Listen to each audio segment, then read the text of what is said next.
Assalamualaikum warahmatullahi wabarakatuh. Alhamdulillah, kalimat puja dan puji kita selalu terucapkan dari lisan dan selalu tergambarkan dengan keyakinan dalam hati, selalu teraplikasikan dengan anggota tubuh pada zat yang mulia, karena semua nikmat dari kesehatan, makanan, minuman, dan apapun yang kita butuhkan untuk pada kehidupan yang tahun ini, puncaknya adalah keislaman dan keimanan, itu akan terjaga, bahkan ditambah oleh Sang Pencipta Allah dengan memujinya. Alhamdulillah. Beliau kita panjatkan setelah puja dan puji kita ini, salam hormat kita kepada manusia yang telah diutus oleh Sang Pencipta Allah kepada kita semua, bahkan seluruh alam semesta, jin dan manusia. Manusia yang paling layak untuk dijiplak hidupnya, dijadikan sebagai suri tauladan, dan siapapun yang menjadikannya sebagai suri tauladan pasti akan bahagia, tenteram, akan mendapatkan solusi-solusi dari masalah selama dia hidup di muka bumi ini, solusi yang terbaik, dan juga akan menang dari musuh-musuhnya, sebagaimana tergambarkan dalam kehidupan manusia terbaik ini. Dan mengucapkan salam hormat sekali saja pada manusia terbaik ini akan dibalas oleh Allah 10 kali tambahan rahmat atau karunia. Maka sangat wajar kalau kita selalu membacakan salawat dan taslim kepada Nabi besar Muhammad sallallahu alaihi wasallam. Bagaimana puasanya Ramadan?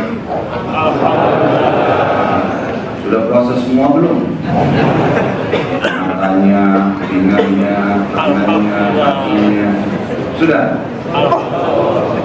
Ya Allah, saksikan. Buat pengakuan sendiri. Insya Allah semua dijaga ya. Berusaha maksimal dan Allah akan memberikan sesuai dengan kadar juhud atau upaya seseorang. Baik, seperti biasa teman-teman sekalian, waktu yang penuh dengan berkah ini, bulan Ramadan, dan untuk yang kesekian kalinya kita membahas sejarah manusia-manusia terbaik yang sulit untuk diukir dengan tinta, sulit juga untuk digambarkan dengan kata-kata bagaimana kehebatan manusia-manusia terbaik ini. Para sahabat Nabi Muhammad SAW ridwanullahi alaihim. Alhamdulillah, ini yang kesekian puluhnya, dan hari ini kita akan masuk kepada seorang tokoh yang sangat luar biasa yang mendapatkan julukan pemilik rahasia Rasulullah SAW, Hudzaifah ibn Yaman radhiyallahu anhu. Hudzaifah bin Yaman, teman-teman, Hudzaifah memiliki ayah bernama Al-Yaman. Yaman sebenarnya julukan, dan nama Al-Yaman adalah Husain. Husain ini nama ayahnya lagi Jabir, jadi nama Hudzaifah bin Husain bin Jabir berasal dari suku asli orang Mekah. Hanya saja sebelum Islam pernah terjadi permasalahan antara ayahnya Hudzaifah ini Husain dengan suku Arab yang lain di Mekah.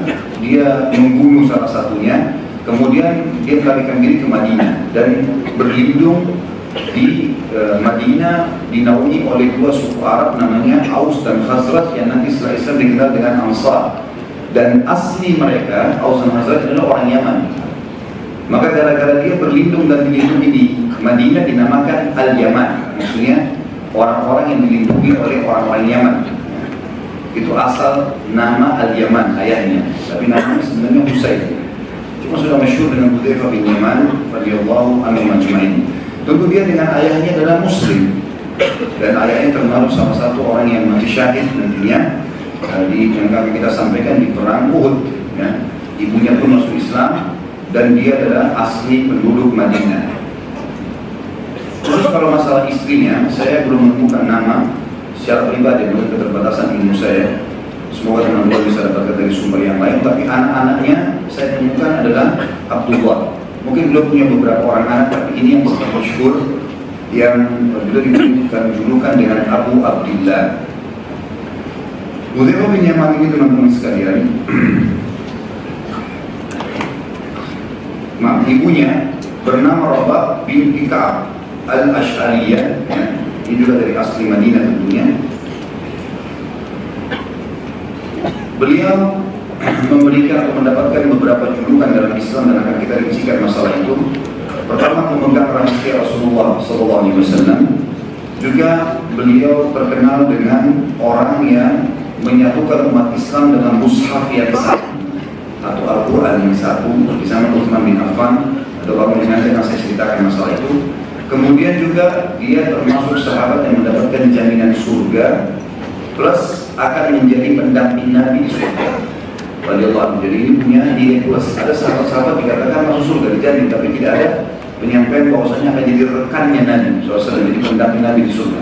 Kalau ini memang mendapatkan poin itu, dan akan kita juga jelaskan insya Allah ke depannya tentang hadis-hadis yang menyampaikan masalah itu. Awal mula masuk Islam ya teman-teman sekalian, pada saat tersebar berita di Israel tentang khususnya baginda Nabi SAW di Mekah, dan tersebarlah berita itu ke Madinah, dan ayahnya Hudzaifah atau Usaid radhiyallahu majma'in mendengar itu, maka dia pun membawa anaknya Hudzaifah mendatangi Mekah dan menanyakan lebih jauh tentang keberadaan Nabi SAW dan juga keimanan yang harus mereka ikrarkan. Setelah bertemu di musim haji dengan Nabi SAW, maka keduanya ayah dan anak ini mengucapkan syahadat. Dan pada saat pulang ke Madinah, sekeluarga semuanya, ibunya, adik-adiknya, semuanya masuk dalam Islam.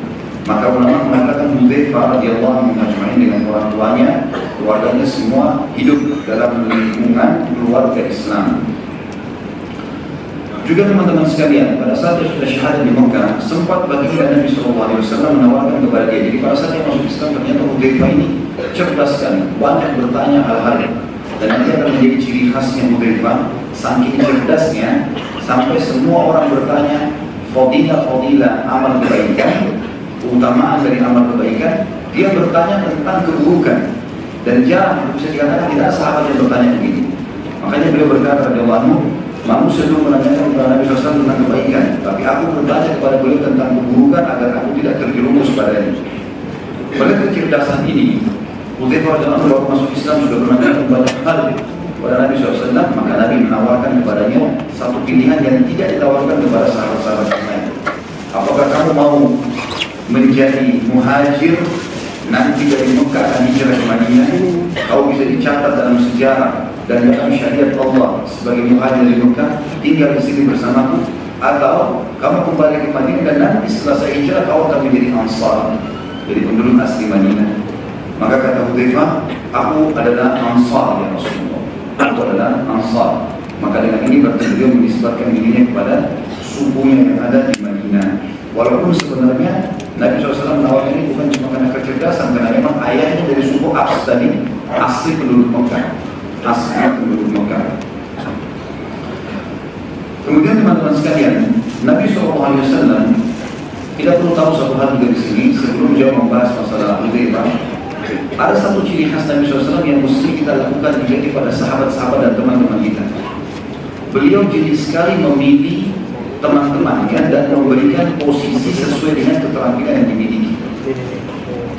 Jadi kadang-kadang kita punya teman banyak, potensinya kita nggak maksimalkan. Sebenarnya bisa kita maksimalkan potensi itu, bukan kita memisah mereka enggak, tapi meletakkan mereka pada potensi mereka itu penting sekali. Dan ini yang sering Nabi SAW lakukan. Jadi misalnya ada sahabat yang mahir dalam memimpin peperangan, maka baginda Nabi SAW suruh dia memimpin peperangan. Seperti kasus Amr bin As, walaupun baru masuk Islam, tapi keterampilannya dalam memimpin peperangan disuruh mimpin. Yang pernah saya ceritakan kisahnya sampai Abu Bakar, Umar, Utsman, Ali, Talha, Zubair, sahabat-sahabat yang senior itu ikut dalam pasukannya Amr bin As, baru 3 bulan masuk Islam dan menang dalam peperangan. Nabi SAW juga pernah menunjuk Usama bin Zaid, umurnya 17 tahun waktu itu, disuruh memimpin pasukan di akhir hidup Nabi SAW. Padahal dalam pasukan ada Abu Bakar, ada Umar, ada sahabat-sahabat Nabi yang mulia. Berarti beliau posisikan di sini sesuai dengan keterampilan, bukan masalah senioritas. Di Indonesia ini ada masalah kita sedikit teman-teman. Senioritas ini sangat didahulukan, walaupun salah. Mungkin teman-teman tidak asing kayak orang di kampus atau orang, walaupun dia ya, tidak tahu atau mungkin ada, kita pernah dengar ada kegiatan-kegiatan ospek misalnya, sering memukul yang senior, memukul yang juniornya segala macam, memberitakan hal yang negatif. Ini semua teman-teman sekalian keliru ini, ya. Keliru. Tentu saya bicara secara global, bukan bicara secara khusus ya. Tidak menyebutkan satu lembaga, tapi di sini kita bicara masalah global. bahwasanya memang teman-teman sekalian perlu digarisbawahi kalau semua itu ya, jadi Nabi SAW sangat jeli dalam meletakkan dan memaksimalkan potensi yang ada di kalangan sahabat ini. Tentu tanpa menunggangi mereka, bukan berarti ini menggunakan kesempatan dalam arti kata mumpung teman saya kaya maka saya gunakan hartanya, bukan itu. Untuk kemudian pribadi bukan. Nabi SAW punya sahabat Abu Bakar, punya sahabat bahkan mertua beliau orang kaya raya. Tapi Nabi SAW pernah utang dari pendeta Yahudi, padahal beliau punya mertua kaya raya. Beliau juga punya anak kandung Utsman bin Affan kaya raya. Tapi Nabi tidak memenuhi sama mereka, Nabi tidak minta. Nabi SAW bawa baju perangnya dengan mulia, digajikan kepada orang Yahudi supaya tidak mengganggu harta muslimin, dan itu juga sudah sama nilai baju perang dengan yang dipanggil sama. Kalau Nabi SAW meninggal maka sudah terbayar, seperti itulah. Jadi di sini bukan maksudnya menunggangi potensi yang ada supaya kita tuh hidup mewah sendiri, bukan itu yang dimaksud. Dari sini adalah bagaimana meletakkan mereka pada posisinya. Sama tadi kasus-kasus pemimpin perang ya, sama juga muadzin. Nabi SAW tidak pilih sembarangan orang. Waktu pertama lafaz adzan diajarkan, ya, yang mimpi itu sebenarnya ada seorang sahabat mimpi mendengarkan suara azan, lalu dia datang kepada Nabi SAW mengatakan, ya Rasulullah. Itu kan Nabi bilang, coba cari sebuah tanda yang bisa membuat kita semua kumpul untuk sholat. Maka sempat ada ide mendatangkan lonceng seperti orang-orang Nasrani, gitu kan? Tapi sahabat ini mimpi, dalam mimpinya dia lihat ada orang bawa lonceng, kemudian orang itu ditanya oleh sahabat ini, apakah kau ingin menjual lonceng itu? Kata orang itu, untuk apa? Dia bilang untuk panggilan sholat kami. Kata orang itu dalam mimpinya, ya, maukah saya tunjukkan kamu sesuatu yang lebih baik daripada lonceng ini? Kata sahabat ini, tentu saja. Lalu diajarkan lafaz azan, Allahu Akbar, Allahu Akbar, Allahu Akbar, la ilaha illallah, dan seterusnya. Setelah itu dia datang ke masjid Nabi SAW mengatakan, ya Rasulullah, ini tidur siang waktu itu, Kailula. Maka dia pun datang kepada Nabi SAW mengatakan, ya Rasulullah, saya mimpi seperti ini.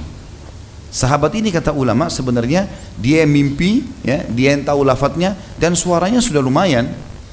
Tapi apa kata Nabi SAW? Ajarkan apa yang kau lihat, itu mimpi bagus, tunjuk dari Allah. Yang datang dalam mimpi itu malaikat. Ajarkan apa yang kamu dengar ini kepada Bilal, karena dia lebih indah suaranya dari kamu. Perhatikan Nabi SAW di sini meletakkan pada tempatnya. Potensi Bilal lebih besar daripada kamu. Azan butuh suara yang indah supaya memanggil orang mau sholat, gitu kan? Ini juga perlu digarisbawahi teman-teman. Jangan cuma sekedar mengejar fadilah azan lalu suaranya buruk, mau azan. Ada orang subhanallah suara azannya membuat orang tidur lagi. Saya tidak singgung siapapun. Global. Karena sekarang ini sudah mulai ada, ya, fenomena untuk mengerucutkan masalah. Seakan-akan sudah menuju kepada sesuatu. Ini global bahasannya, ya.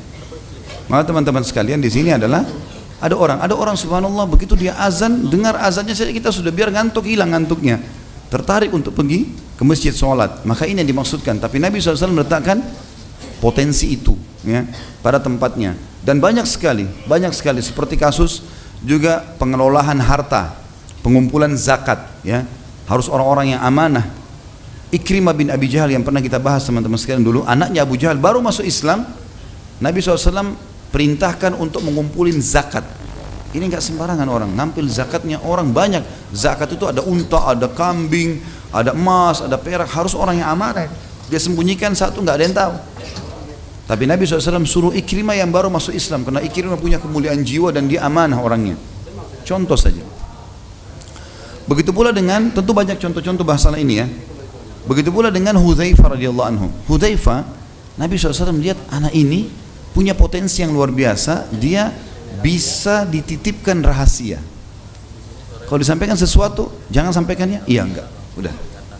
Coba bandingkan, misal contoh kasus banyak diantara kita begitu, ya. Temannya bilang, saya mau cerita sama kamu, ya, tapi tolong jangan ceritain orang. Biasa kan dia bilang iya, tapi nanti dia bilang lagi sama temannya, ada yang itu cerita, katanya jangan cerita orang, ya. Tapi dia sekarang cerita, jadi kamu jangan cerita orang. Bagaimana caranya bisa dikatakan seperti ini? Orang kalau dikatakan menyimpan rahasia, teman-teman, rahasia simpan, memang sudah begitu.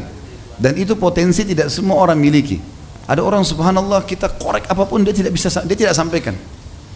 Dan itu ada pada diri Hudzaifah radhiyallahu anhu. Asal dia tahu ini kebenaran, dia berpegang. Kalau Rasulullah SAW bilang jangan disampaikan, jangan disampaikan, sudah selesai. Dan sesuatu yang sangat penting berhubungan dengan Hudzaifah adalah beliau sangat mengetahui nama-nama ya, secara pribadi semua orang munafik di zaman Nabi SAW. Dan Nabi tunjuk, hai Hudzaifah, fulan munafik, fulan munafik, fulan, semua. Banyak ini, ratusan orang-orang munafik di Madinah, semua dihafal sama Hudzaifah. Hudzaifah tahu, tapi Nabi bilang, jangan sampaikan. Maka Hudzaifah tidak menyampaikan satupun nama munafik itu. Kadang-kadang sholat di sebelahnya. Hudzaifah tahu, tapi Hudzaifah nggak bilang, ini munafik nih. Kira-kira, kalau antum di posisi Hudzaifah, ini orang munafik jangan bilang ya. Bilang nggak? Jujur. Sampai Umar bin Khattab pernah datang bertanya, hai Hudzaifah, apakah saya dihitung sama Nabi termasuk orang munafik? Umar bertanya, karena Nabi nggak sampaikan, padahal Umar itu mertua Nabi kan, Nabi nggak sampaikan. Kata Hudzaifah, tidak, dan demi Allah mulai hari ini saya tidak akan sampaikan kepada siapapun. Kalau ada lagi yang nanya seperti kamu, saya nggak mau bilang lagi. Kata Hudzaifah, jadi beliau luar biasa. Jadi nama-nama orang munafik yang makarnya sangat berbahaya dalam Islam itu disampaikan oleh Nabi SAW hanya kepada satu orang, Hudzaifah radhiyallahu anhu. Yang lain tidak disampaikan oleh Nabi SAW. Dia tahu semuanya. Dan termasuk orang yang Rasulullah SAW tugaskan untuk memata-matai para munafikin itu. Datangi tempat mereka, ini rumah mereka, lihat apa yang mereka lakukan, laporkan ke saya. Itu luar biasa, perilaku yang tidak semua sahabat lakukan. Karena ini tidak gampang ya. Karena kalau bergabung sama orang-orang munafik, teman-teman sekalian, lisan mereka umumnya itu selalu pintar berbicara. Sehingga kita kalau bergabung sama mereka, bisa kita yang terpengaruh sama isunya, sama gosipnya, sama apa ini. Memang luar biasa mereka itu. Orang-orang munafik dihiasi oleh syaitan dengan kemahiran seperti itu. Membolak-balikan fakta itu sudah sifat mereka dari zaman Nabi SAW. Itu bahaya sekali. Dan ini butuh seseorang kalaupun berbaur sama mereka, harus dia tidak terpengaruh. Makanya tidak semua sahabat. Kita kan mudah terpengaruh ya. Teman kita bilang lapar, kita jadi lapar. Teman kita bilang mau kencing, kita jadi mau kencing. Gampang.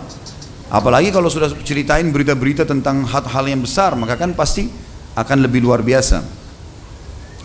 Jadi Hudzaifah radhiyallahu anhu ini khusus, dia punya tugas yang pertama mengetahui nama-nama munafik semuanya, yang kedua dia juga mengawasi gerak-gerik mereka, ya, serta memperhatikan gerakan mereka, plus ditambah lagi oleh Nabi SAW, dia punya tugas untuk membendung bahaya mereka terhadap Islam dan kaum muslimin.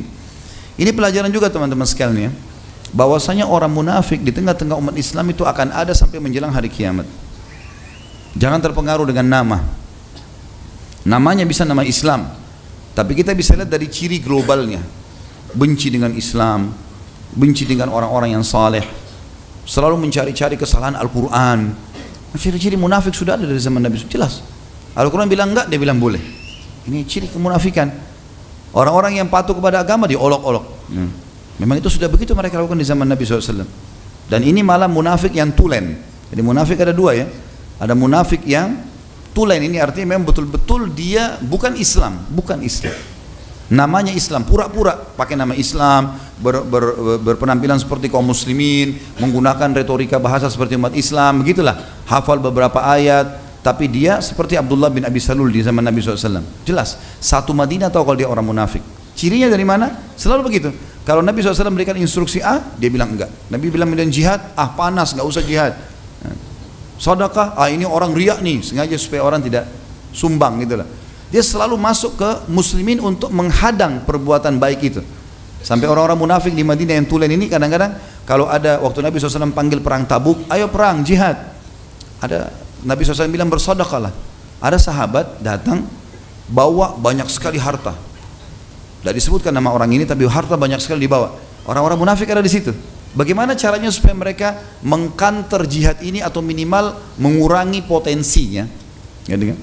Maka dia bilang, mereka saling bisik tapi sengaja mereka nyebar di majelisnya Nabi SAW, lalu mereka sebarin apa? Ini orang riak nih. Ya, ini orang riak, ini bawa-bawa harta banyak begini. Padahal orang itu ikhlasnya datang. Dan tersebar di antara muslimin tidak sedikit mereka terpengaruh dengan gosip seperti itu. Oh iya mungkin riak nih, benar nih. Akhirnya orang jadi gibah, berdosa. Itu perilaku yang mereka tunjukkan. Tidak lama kemudian sahabat ini kan dia tidak dengar. Sahabat ini kemudian jalan. Ada sahabat lagi datang bawa cuma satu piring kecil kurma. Dia nggak punya kecuali itu, gitu kan? Lalu dia mengatakan, ya Rasulullah, ini yang saya punya. Nabi SAW terima. Munafik ini bicara lagi dalam majelisnya Nabi SAW. Tapi mereka pintar ya, sebar, menyebar. Sana ada, di sana ada, di sana ada, seperti itu. Jadi ini bukan mustahil mereka lakukan di majelis-majelis kita. Mereka ada, nyebar. Saya nggak bilang di sini, insya Allah ada. Kalau ada itu urusan dia sama Allah, gitu kan. Alhamdulillah kita orang beriman kepada Allah, nggak ada masalah. Tapi rupanya mereka sebarin berita apa lagi? Itu bisa apa itu satu piring kurma, pasukan besar, padahal mereka sendiri nggak nyumbang. Mereka nggak nyumbang, cuma supaya menghalang itu saja. Jadi ciri mereka begitu, selalu Islam dia berusaha bagaimana mengkanter. Kalau bisa membatalkan ya, kalau enggak kanter saja, gitu kan. Dan sudah biasa. Bukankah mereka yang sebarin fitnah Aisyah berzina radhiyallahu anha, istri Nabi dituduh berzina? Nah, gitu. Apalagi kalau cuma seorang dai, seorang kecil sekali. Nabi aja mereka sudah fitnahin, apalagi orang biasa. Seperti itulah, ya. Itu ciri. Dan ini ada teman-teman di tengah-tengah kaum muslimin. Kita harus berhati-hati dari orang-orang munafik, karena orang munafik lebih berat daripada orang kafir. Orang kafir jelas-jelas kekafirannya. Kita tahu kafir, ini enggak. Berwajah kita, berbicara dengan bahasa kita, gitu kan? Tapi cirinya ada. Kalau ada orang seperti ini, maka kita harus berhati-hati dari mereka. Karena selalu pembicaraannya pasti tertuju kepada masalah menghadang Islam atau mencari celah supaya potensi yang ada itu bisa tertahan. Seperti itulah. Kalau masalah ciri orang munafik yang kalau berbicara dusta, kalau dia berjanji dia pungkiri, kalau ada ini pada seseorang, kalau dia diberikan amanah dia berkhianat, ini ciri-ciri yang bisa membawa kepada munafik yang besar tadi. Jadi munafik yang pertama yang tulen ini yang berbahaya. Kalau orang munafik yang kedua hanya ada ciri kemunafikan padanya, gitu kan? Maka ini mungkin masih bisa dinasihatin, karena semua orang bisa bohong. Nggak mungkin orang bohong lalu kita bilang dia munafik, enggak. Tapi ada padanya sifat kemunafikan. Mungkin dia muslim tapi lemah imannya. Seperti itulah ya. Tapi di sini teman-teman ada informasi penting tentang masalah adanya kemunafikan, dan Nabi SAW informasikan itu. Bayangkan pernah terjadi di zaman Umar bin Khattab. Umar bin Khattab di zaman khilafahnya itu Hudzaifah masih hidup, gitu kan? Jadi Umar bin Khattab kalau mau nunjuk satu gubernur di satu wilayah, tanya Hudzaifah dulu. Ini yang saya mau tunjuk fulan, munafik bukan? Karena dia tahu, gitu kan? Kebanyakan Hudzaifah tidak jawab. Hudzaifah tidak jawab. Setelah penobatan gubernur-gubernur ini, pernah satu kali Umar tanya, "Hai Hudzaifah, ada enggak di antara gubernur saya munafik? Hidup dari zaman Nabi tapi munafik yang benar?" Kata Hudzaifah, "Ada satu orang." Kata Umar, "Siapa?" Kata Hudzaifah, "Saya tidak mau bilang." Bukan urusan saya untuk menyebutkan namanya. Lalu kata Hudzaifah, Allah memberikan ilham kepada Umar, akhirnya Umar tahu siapa orang itu dan dipecat. Bayangkan Umar bin Khattab kecolongan jadi gubernur karena alimnya kelihatan. Umar kan kasih syarat harus alim, faham, hafal Quran segala macam. Begitu keadaannya itu si munafik tuh. Itu luar biasa. Berarti ada di tengah-tengah umat, gitu kan? Jangan terpengaruh dengan penampilan-penampilan saja. Tentu kita bersangka baik dengan muslim yang kita lihat. Tapi kalau ada ciri seperti ini, ada orang menjelaskan hukum agama sudah benar, oh enggak, ini mulai di kantor, mulai kantor. Ini kalau kebenaran di kantor ini ciri-ciri sudah jelas, kan gitu. Dan ini penting teman-teman sudah diketahui. Dan penting juga yang lainnya adalah, kalaupun kita tahu orang munafik, pelajaran yang diajarkan baginda Nabi SAW kepada Hudzaifah dan kepada kita semua, bukan untuk diekspos. Walaupun kita tahu, bukan berarti kita ekspos nih munafik nih begini-begini, enggak. Tidak usah kita ekspos, karena memang Nabi SAW suruh jaga. Padahal waktu itu Nabi kan bisa bilang, ini orang munafik nih semua, si fulan, si fulan, si fulan, si fulan, keluarkan dari Madinah, bisa saja. Bersihkan Madinah dari mereka, tapi enggak. Kenapa Nabi SAW suruh tetap tinggal? Karena mereka walaupun ada keburukan, masih bisa dianggap mad'u. Masih bisa dianggap orang yang boleh didakwahi. Karena banyak diantara orang munafik di zaman Nabi SAW yang sadar. Yang sadar setelah ikut berperang dengan Nabi SAW, setelah ikut dalam majelis beliau. Walaupun ada diantara mereka yang tidak sadar, memang jelas-jelas seperti itu. Ini pelajaran teman-teman sekalian yang perlu kita ambil. Kita masuk teman-teman sekalian ke masalah potensi yang ada pada Hudzaifah bin Yaman. Selain rahasia yang Nabi SAW simpankan kepada dia, khususnya para orang munafik, juga beliau adalah sahabat yang paling faham tentang hadis-hadis fitan, hadis fitnah yang akan terjadi setelah meninggalnya baginda Nabi SAW. Ya. Contoh misalnya, pernah Umar bin Khattab memanggil Hudzaifah lalu berkata, "Hai Hudzaifah, hadis-hadis tentang fitnah yang akan terjadi di tengah-tengah umat. Karena zaman Umar kan Islam kuat sekali, luar biasa gitu.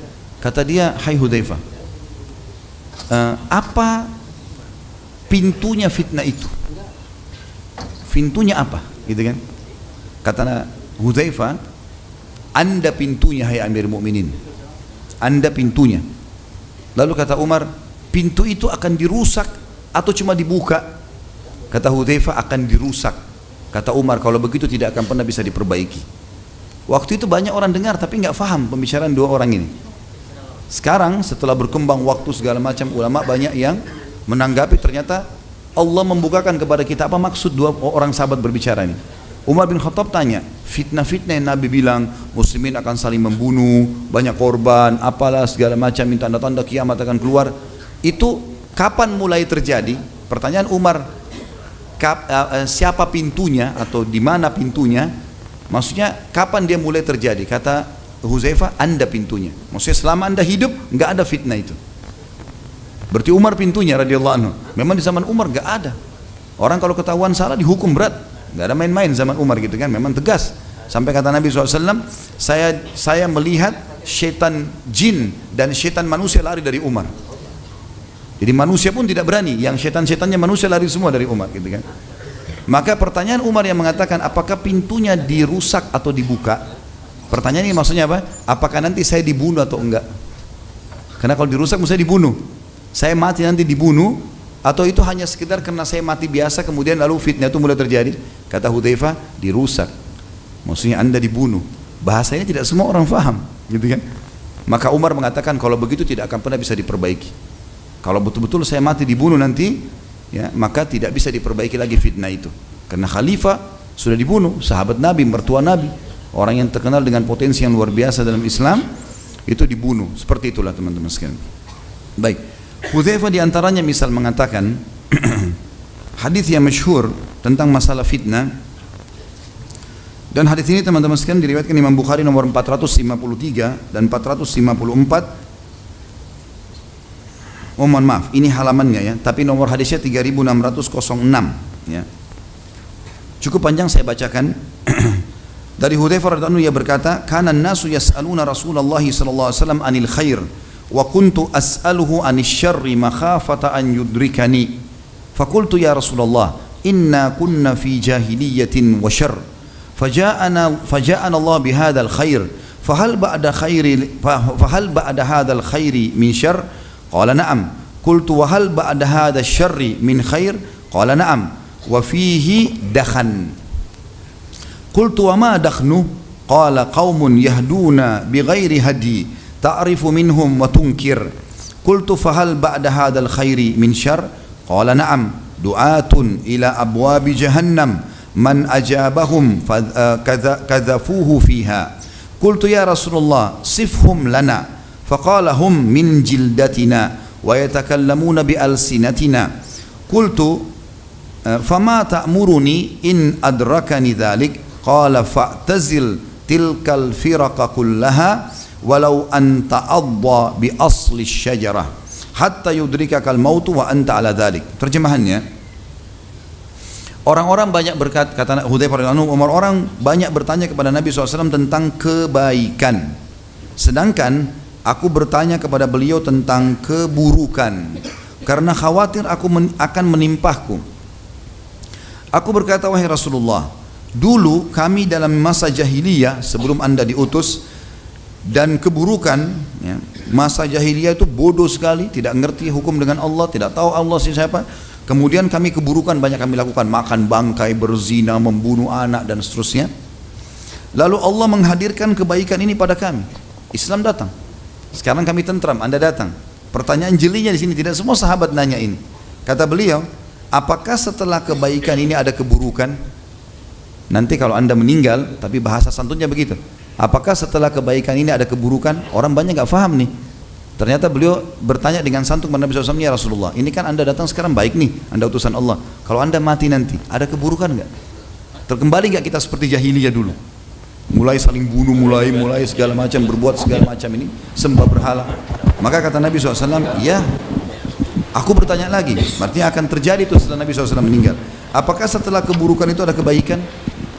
Kalau setelah terjadi nanti, apakah masih ada orang yang akan perbaiki keadaan supaya kembali kepada sunnah Anda?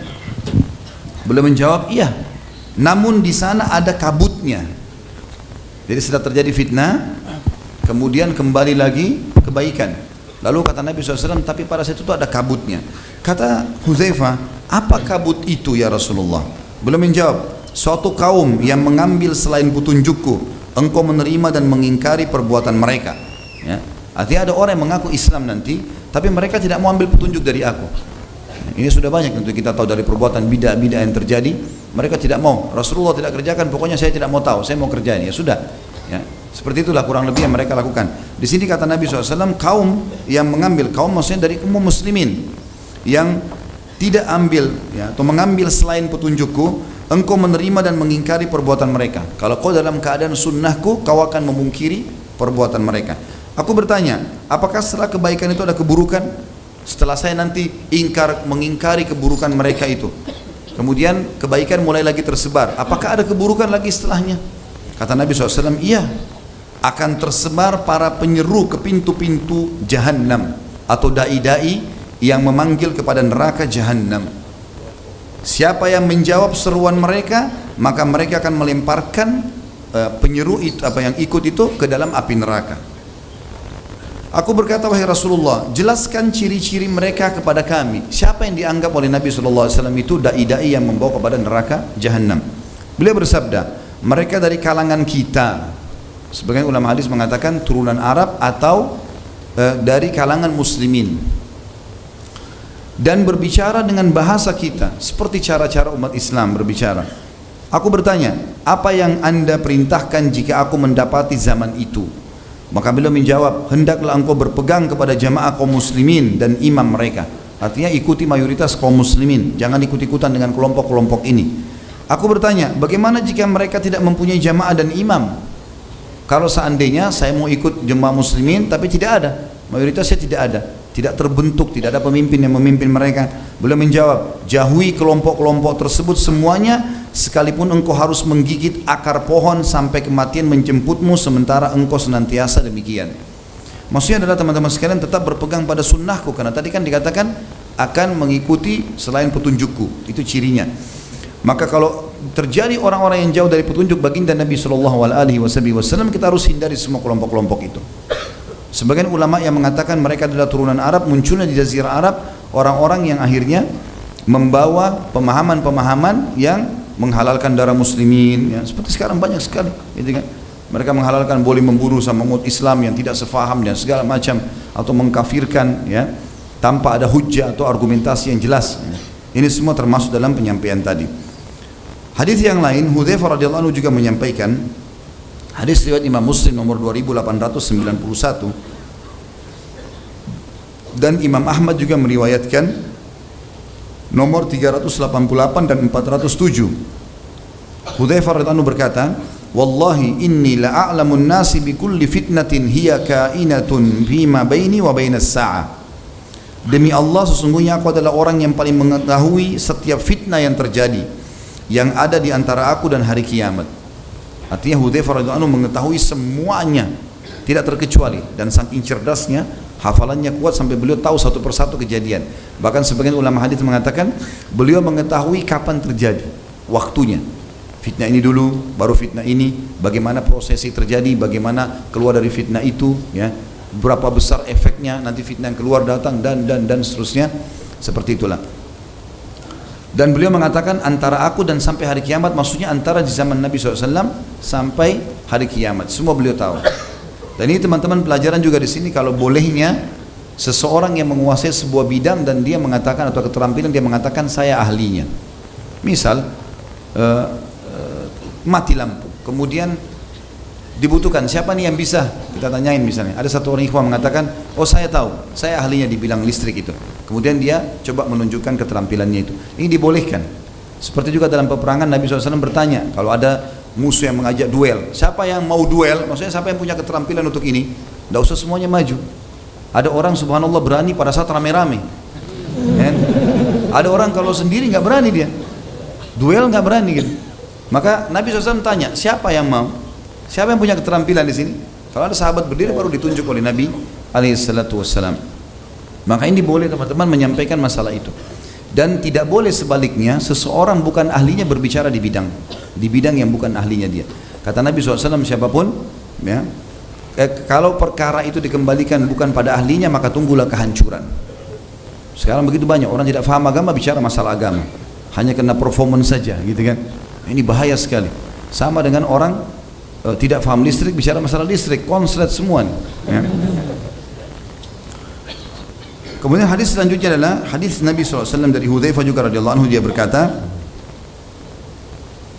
riwayat Imam Bukhari nomor 433 dan Imam Muslim nomor 3891, qama fina Rasulullah maqama fahaddatsana bima huwa kainun ila qiyamis sa'ah fahafidhahu man hafidha wa nasiyahu man nasiya. Rasulullah SAW berdiri di hadapan kami dalam suatu kesempatan, lalu beliau menyampaikan kepada kami apa yang terjadi sampai hari kiamat. Maka di antara kami ada yang menghafalnya dan di antara kami ada yang melupakannya. Ya. Tentu Imam Adz-Dzahabi sini menanggapi, sebenarnya Imam Adz-Dzahabi mengatakan rahimahullah, pemilik kitab Al-Kabair yang juga sudah kita bahas bukunya, salah satu ulama hadis, beliau mengatakan dimaksud sini Nabi SAW berdiri sehari adalah Nabi sampaikan apa yang perlu disampaikan pada hari itu. Tapi bukan berarti semua kejadian yang akan terjadi secara berurut. Ya, kalau yang berurut ini Nabi SAW sampaikan khusus kepada Hudzaifah bin Yaman radhiyallahu anhum ajma'in. Dalam riwayat lain dari Za'zan, ya, rahimahullah, salah satu tabi'in, bahwasanya Ali bin Abi Thalib ditanya tentang Hudzaifah radhiyallahu anhu, maka dia berkata, dia mengetahui orang-orang munafik dan bertanyalah kepadanya tentang perkara-perkara sulit, karena jika kalian bertanya kepadanya niscaya kalian akan mendapatinya sebagai orang yang berilmu. Ini kedudukan orang yang berilmu teman-teman sekalian, ya. Yang punya potensi kecerdasan ini penting diarahkan kepada agama. Hafal, belajar, ajarkan kepada umat ini, selamatkan umat dari masalah-masalah yang berbahaya. Kemudian Hudzaifah coba memberikan gambaran kepada kita juga pada saat ditanya satu waktu. Ini semua berhubungan dengan fitnah, ya. Tapi ini khusus hadis tentang masalah munafik. Ditanya kepada beliau, apa kemunafikan itu? Satu orang tabi'in bertanya kepada Hudzaifah radhiyallahu anhu. Maka beliau mengatakan, engkau mengaku Islam tapi engkau tidak mengamalkannya. Ini menurut Hudzaifah. Ini definisi yang pekah sekali, ya. Engkau mengaku Islam tapi engkau tidak mengamalkannya. Muslim tapi tidak sholat, Muslim tapi tidak puasa, Muslim tapi masih melanggar, buat dosa. Ini beliau menganggap ini adalah munafik. Dan kita sudah tahu orang yang paling kenal munafik siapa? Hudzaifah. Berarti ini definisi yang sangat luar biasa dan kuat untuk dijadikan sebagai referensi tentunya.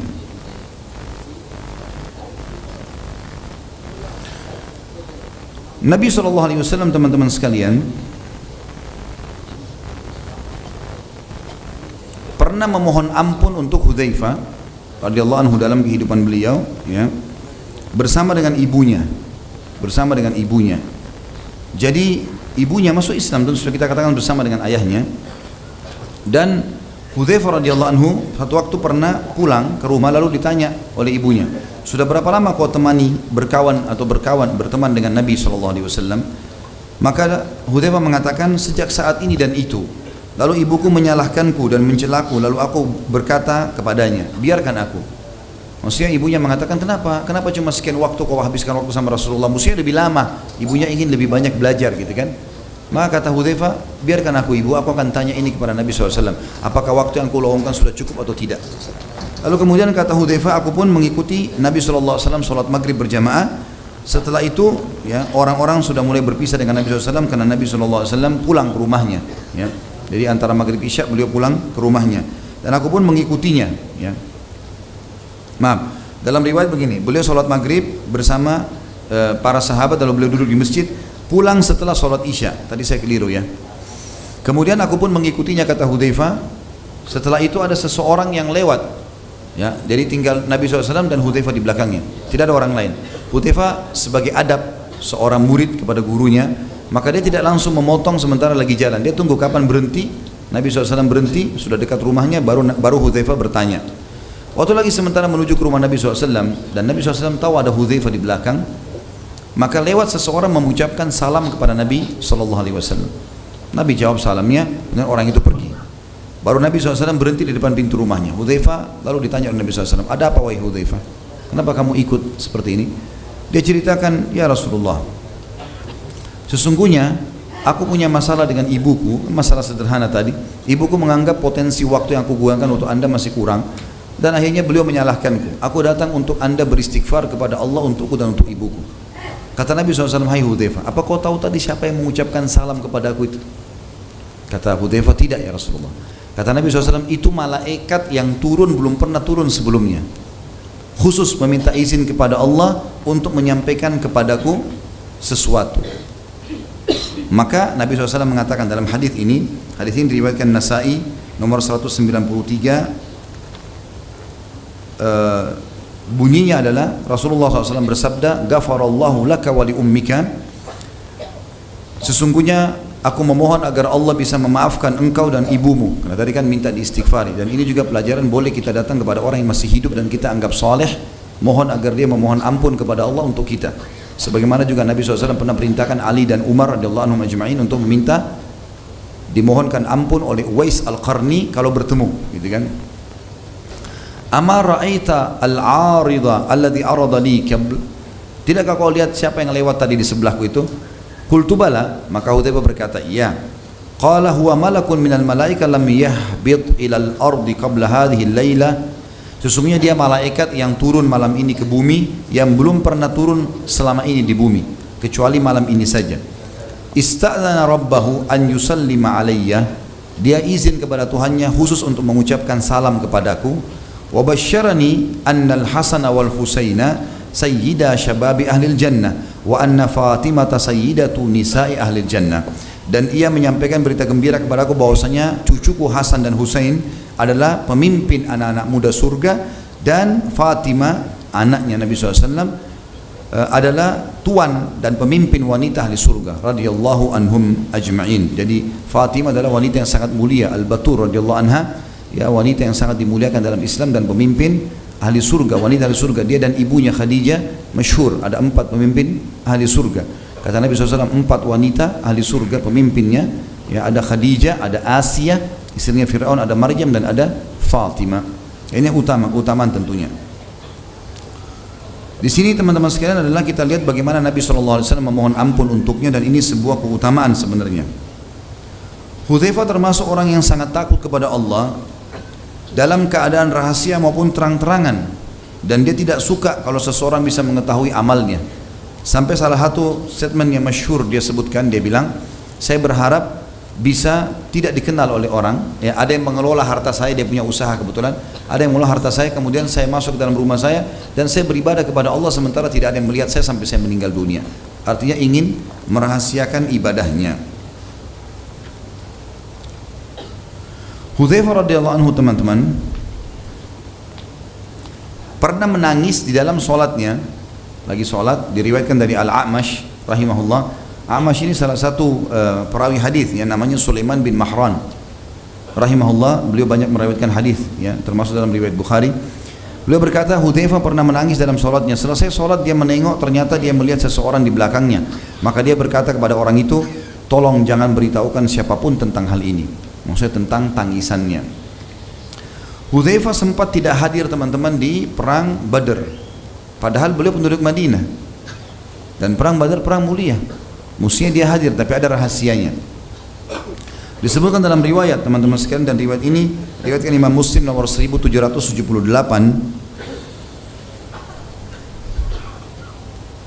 Hudzaifah sendiri menjawab pertanyaan pada saat kita bertanya, kalaupun kita bertanya kenapa tidak hadir di Badar, dia mengatakan, tidak ada yang menghalangiku untuk ikut dalam perang Badar kecuali bahwa aku keluar bersama ayahku satu waktu, lalu orang-orang kafir Quraisy menangkap kami. Mereka berkata, kalian ingin pergi ke Muhammad? Maka kami menjawab, kami hanya ingin ke Madinah. Maka mereka mengambil janji kami bahwa kami ingin Madinah dan tidak berperang bersama Nabi SAW. Kemudian aku mengatakan hal itu kepada Nabi SAW. Waktu saat tiba di Madinah, ternyata Nabi lagi bentuk pasukan untuk pergi menyerang kafilah Quraisy. Maka aku sampaikan kepada Nabi SAW, ya Rasulullah, tadi di jalan kami ketemu di Quraisy, kami ditawan dan kami diminta janji untuk tidak ikut berperang bersama anda. Maka apa kata Nabi SAW? Nafi bi ahdihim wa nasta'inu billahi alaihim. Penuhi perjanjianmu dengan mereka dan kita meminta pertolongan kepada Allah atas mereka. Ini menandakan teman-teman pentingnya menjalankan dan memenuhi janji dalam Islam walaupun sama orang kafir. Hudzaifah radhiyallahu anhu hadir di dalam perang Uhud, ya. Ini dihadiri oleh beliau, dan pada saat itu terjadi sesuatu yang sangat besar, yaitu terbunuhnya ayahnya Husail bin Jabir radhiyallahu anhu ajma'in, ya. Tapi matinya itu terbunuh oleh pedang muslimin secara tidak sengaja. Jadi ceritanya begini, Husail bin Jabir ini ayahnya Hudzaifah sudah sangat tua. Dia sama temannya namanya Thabit bin Waqs. Thabit bin Waqs ini sama Husail bin Jabir, dua-duanya orang tua sekali. Makanya waktu Nabi SAW pergi perang Uhud, maka tradisi Nabi SAW, perempuan, anak-anak gitu kan, itu kalau pasukan lagi keluar, supaya Madinah kalau diserang karena pasukan lagi kosong, itu mereka bisa aman ditaruh di sebuah benteng yang paling kokoh. Di situ ditaruh beberapa orang yang membela lah, tapi orang tua, perempuan, anak-anak semua di situ sama harta-harta muslimin sampai pasukan muslimin pulang dari peperangan. Termasuk Husail bin Jabir dan Thabit bin Waqs ini. Husail ini adalah ayahnya Hudzaifah. Masuk dalam benteng, gitu. Masuk dalam benteng. Waktu mereka lagi duduk berdua ngobrol, terus tiba-tiba Husail bilang sama sahabatnya Thabit, umur kita tinggal berapa nih? Kita udah tua begini, gitu kan? Memang sudah tua, karena tua jadi tidak diajak berperang di Uhud oleh Nabi SAW. Kita sudah tua nih. Umur kita sisa berapa? Kalau kita tinggal di sini lalu kita mati di benteng, sungguh ini tidak ada nilainya. Lebih baik sekarang kamu sama saya ambil pedang, kita susul Nabi SAW ke Uhud. Thabit bilang, baiklah kalau gitu. Umur mereka waktu itu sudah 70 tahunan sekian ya. Ayo kalau gitu, sama-sama pakai baju perang, ambil pedang. 70 tahun ya muslimin, ya. Ini pergi berperang, gitu. Maka mereka jalan berdua. Karena pasukan muslimin waktu lagi diatur di kancah Uhud oleh Nabi SAW, sahabat saling tahu siapa yang pergi, walaupun jumlahnya banyak. Sudah lihat wajah, oh ini sama kalau kita sholat di masjid, ya, orang sholat kita tahu yang saf di sana, orang lihat sebentar kita sudah tahu siapa di saf, kurang lebih ya secara umum. Jadi kalau ada orang baru datang, kita kalau tidak sempat lihat kita nggak tahu. Nah, dua sahabat ini waktu masuk perang lagi berkecamuk. Jadi muslimin tidak tahu ini pasukan kafir atau pasukan muslim, gitu kan? Si Thabit terbunuh di tangan orang-orang Quraisy, mati syahid. Tapi Husail enggak, ya, terbunuh di tangan muslimin. Jadi muslimin tidak tahu, dikira orang kafir, lalu ditebaslah. Waktu pas diserang oleh kaum muslimin, Hudzaifah sempat bilang, ayahku, hai muslimin, ayahku, gitu kan. Tapi sudah terlanjur terbunuh, ya, terlanjur terbunuh karena mereka tidak tahu. Maka para sahabat yang sempat mengarahkan pedangnya mengatakan, demi Allah kami enggak mengenal ayahmu. Karena tadinya dia ikut perang, dia di benteng kan gitu. Tiba-tiba muncul di kancah peperangan, kita nggak tahu. Ditanyakanlah kasus ini kepada baginda Nabi SAW, maka Nabi SAW menyatakan kalau Husail mati syahid. Husail mati syahid radhiyallahu anhu. Ini satu hal yang luar biasa. Berarti teman-teman sekalian, kalau orang sudah niat ikhlas keluar ingin berjihad dan terbunuh oleh musuh, kalau dia ikhlas mati syahid. Kalau dia terbunuh misal tidak sengaja, orang lagi muslimin lagi menyerang, apalagi sekarang dengan senjata-senjata yang mutakhir ini, gitu kan? Mungkin peluru itu menyasar, mungkin kena. Mungkin yang bunuh kita adalah pelurunya muslim, kita tidak tahu. Mungkin ada teman dari belakang cukup jauh lalu meleset peluru tersebut bukan ke musuh, ke kita. Kalau ini memang tidak disengaja, kita yang mati syahid kalau sudah di medan perang asal ikhlas, yang membunuh tidak dihukum. Ini hukum syar'i. Dia tidak sengaja, kecuali dia sengaja membunuh seorang muslim. Ada kejadian lain teman-teman sekalian dalam masalah kiprah Hudzaifah dalam kancah peperangan, yaitu di perang Khandaq, ya, atau perang Ahzab. Sudah sering kita ceritakan peperangan ini teman-teman sekalian, tapi ada kisah yang unik di sini. Jadi setelah 45 hari dikepung Madinah oleh orang-orang Quraisy dan pasukan Ahzab. Ahzab kan jamak daripada hizib, yang berarti kelompok. Karena banyaknya suku-suku Arab dan orang Yahudi bergabung sampai 10.000 pasukan dipimpin oleh Abu Sufyan pada saat itu, maka dinamakan Ahzab. Allah namakan surah Ahzab surah nomor 33 menceritakan masalah perang Ahzab atau perang Khandaq, parit yang dijelaskan dalam hadis, gitu kan. Kalau perang Ahzab disebutkan dalam Al-Quran, kalau perang Khandaq, istilah Khandaq digunakan di dalam hadis Nabi alaihi salatu wassalam. Yang jelas teman-teman sekalian, Pada saat itu sudah dibuat parit, muslimin berhasil menahan serangan-serangan musuh, ya. Di zaman kisah Ali bin Abi Thalib sudah kita ceritakan, kisah juga Zubair bin Awam sudah kita jelaskan, ya, bagaimana peperangan-peperangan ini terjadi. Juga kisah Jabir bin Abdullah, masalah kisah makanan yang jadi banyak, pada saat itu sudah kita pernah jelaskan. Jadi kita masuk ke inti bahasan masalah Hudzaifah saja. Setelah 45 hari mengepung Madinah dan mereka tidak mampu sama sekali untuk masuk, maka ada satu orang pemimpin Quraisy namanya Naim bin Mas'ud. Naim ini entah bagaimana kuasa Allah, dia tadi orang keduanya Abu Sufyan, orang yang paling benci dengan Islam. Dia tiba-tiba memanah ke arah seberang parit muslimin, surat isinya, wahai Muhammad, jemputlah aku karena aku ingin masuk Islam. Maka Nabi SAW bilang kepada para sahabat, turunkan tangga buat dia, dari tali sama kayu, turunin di parit, dijemput malam hari. Orang-orang Quraisy tidak ada yang tahu, dia sendiri turun.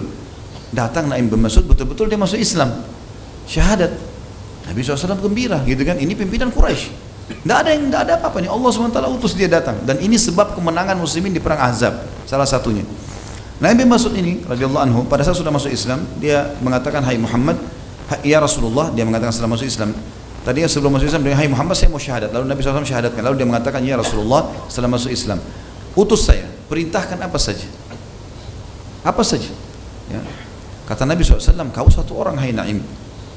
Saya nggak tahu harus suruh apa, tapi kalau kau bisa kacauin mereka, kacauin aja. Maka berdirilah. Naim mengatakan, baik, saya akan lakukan ya Rasulullah. Maka dia pun turun, dia langsung keluar. Ini kalau tidak salah pernah saya ceritakan, tapi saya review kembali. Kalau meja ini kita ibaratkan parit, ya, parit yang digali di Madinah, di pojoknya itu ada benteng suku Quraidah, suku orang Yahudi yang berkhianat kepada Nabi SAW. Tadinya punya kesepakatan damai, nggak boleh lolosin pasukan musuh masuk, tapi mereka berkhianat, gitu kan? Mereka mau lolosin masuk pasukan Ahzab. Naim langsung datang ke sana, terus ngobrol, minta izin sama pemimpin Yahudi Quraidah, izinkan saya masuk. Karena ditahu Naim maksudnya adalah pimpinan orang Quraisy, diizinkan masuk. Dia bilang, saya mau kumpul sama tokoh-tokoh kalian. Ngumpullah dengan tokoh-tokoh orang Yahudi. Lalu kata Naim, hai orang-orang Quraidah, kira-kira kalau orang-orang Quraisy pulang tinggalin kalian akan selamat dari serangan Muhammad? Kalian kan sekarang merasa kuat karena ada mereka. Sekarang saya lihat kejenuhan di pasukan Ahzab ini besar sekali, gitu kan? Jadi tujuan Naim ingin mengacaukan mereka, gitu kan? Maka kalau mereka pergi, pasti kalian akan diserang oleh Muhammad dan kalian tidak akan punya potensi untuk melawannya. Lalu kata orang-orang Yahudi, lalu apa saranmu? Kata Naim, saran saya minta 10 orang dari tokoh Quraisy bergabung di pasukan kalian, supaya kalaupun mereka bosan jenuh, mereka nggak mungkin tinggalkan 10 pimpinannya itu. Hanya untuk bergabung dengan pasukan kalian saja, nggak usah yang lain. Mereka bilang bagus, ide yang bagus. Baiklah, Naim langsung turun dari benteng. Malam itu juga ya, malam itu. Kemudian dia kumpul kepada pasukan Quraisy secara khusus. Karena pimpinan pasukan Abu Sufyan dari Quraisy. Quraisy itu tuh jumlahnya kalau nggak salah sekitar 4.000 orang, termasuk yang besar sekali di pasukan Ahzab. Maka berkatalah Naim, hai Quraisy, kalian tahu kan? Sama tadi di Yahudi juga dia bilang itu. Kalian tahu siapa saya? Iya, tahu. Kalian tahu kebencian saya pada Muhammad? Tentu tahu. Kalian tahu ya bagaimana hubungan saya sama Quraidah? Tentu tahu. Bagus sekali hubungannya. Baik, saya melihat Quraidah telah berkhianat. Dan sebagai bukti mereka akan meminta 10 orang dari kalian, orang-orang Quraisy, 10 orang untuk dijadikan tebusan kepada Muhammad. Seperti itu. Kata mereka, kalau itu betul terjadi, ini pengkhianatan yang besar, gitu kan? Kata orang Quraisy. Tapi Abu Sufyan jeli. Abu Sufyan itu pimpinan mengatakan, sebentar, saya pastikan dulu ke Quraidah. Lalu dia pergi ke sana, minta dibukain pintu gerbang, dibuka. Lalu Abu Sufyan kumpul. Abu Sufyan pakai strategi perang. Dia tidak bertanya apakah Naim datang segala macam, enggak. Bukan seperti kita kalau ngobrol sama teman, perang beda, gitu kan? Maka dia bilang, hai Yahudi, besok kita akan serang Madinah. Kalian dari benteng kalian, kami dari parit, dari depan parit, gitu kan? Kata orang-orang Yahudi, hai Abu Sufyan, engkau tahu kalau besok ini hari Sabtu. Hari Sabtu kami nggak berperang, orang Yahudi. Mau Yahudi waktu itu memuliakan hari Sabtu, mereka nggak perang hari Sabtu. Mereka takut kalau lakukan kegiatan yang dilarang hari Sabtu itu mereka duduk di rumah ibadah, gitu. Sampai mereka pernah memancing, akhirnya Allah kutuk kan gitu. Yang terkenal dengan Ashabus Sabt. Ringkas cerita, kata Abu Sufyan, baiklah kalau gitu. Hari Ahadnya, lusanya kita perang, gitu kan. Kata orang Yahudi, boleh saja, tapi dengan syarat, kalian harus berikan 10 pimpinan kalian pada kami, supaya bersama pasukan kami. Kata Abu Sufyan, benar nih Naim. Benar nih Naim, gitu kan.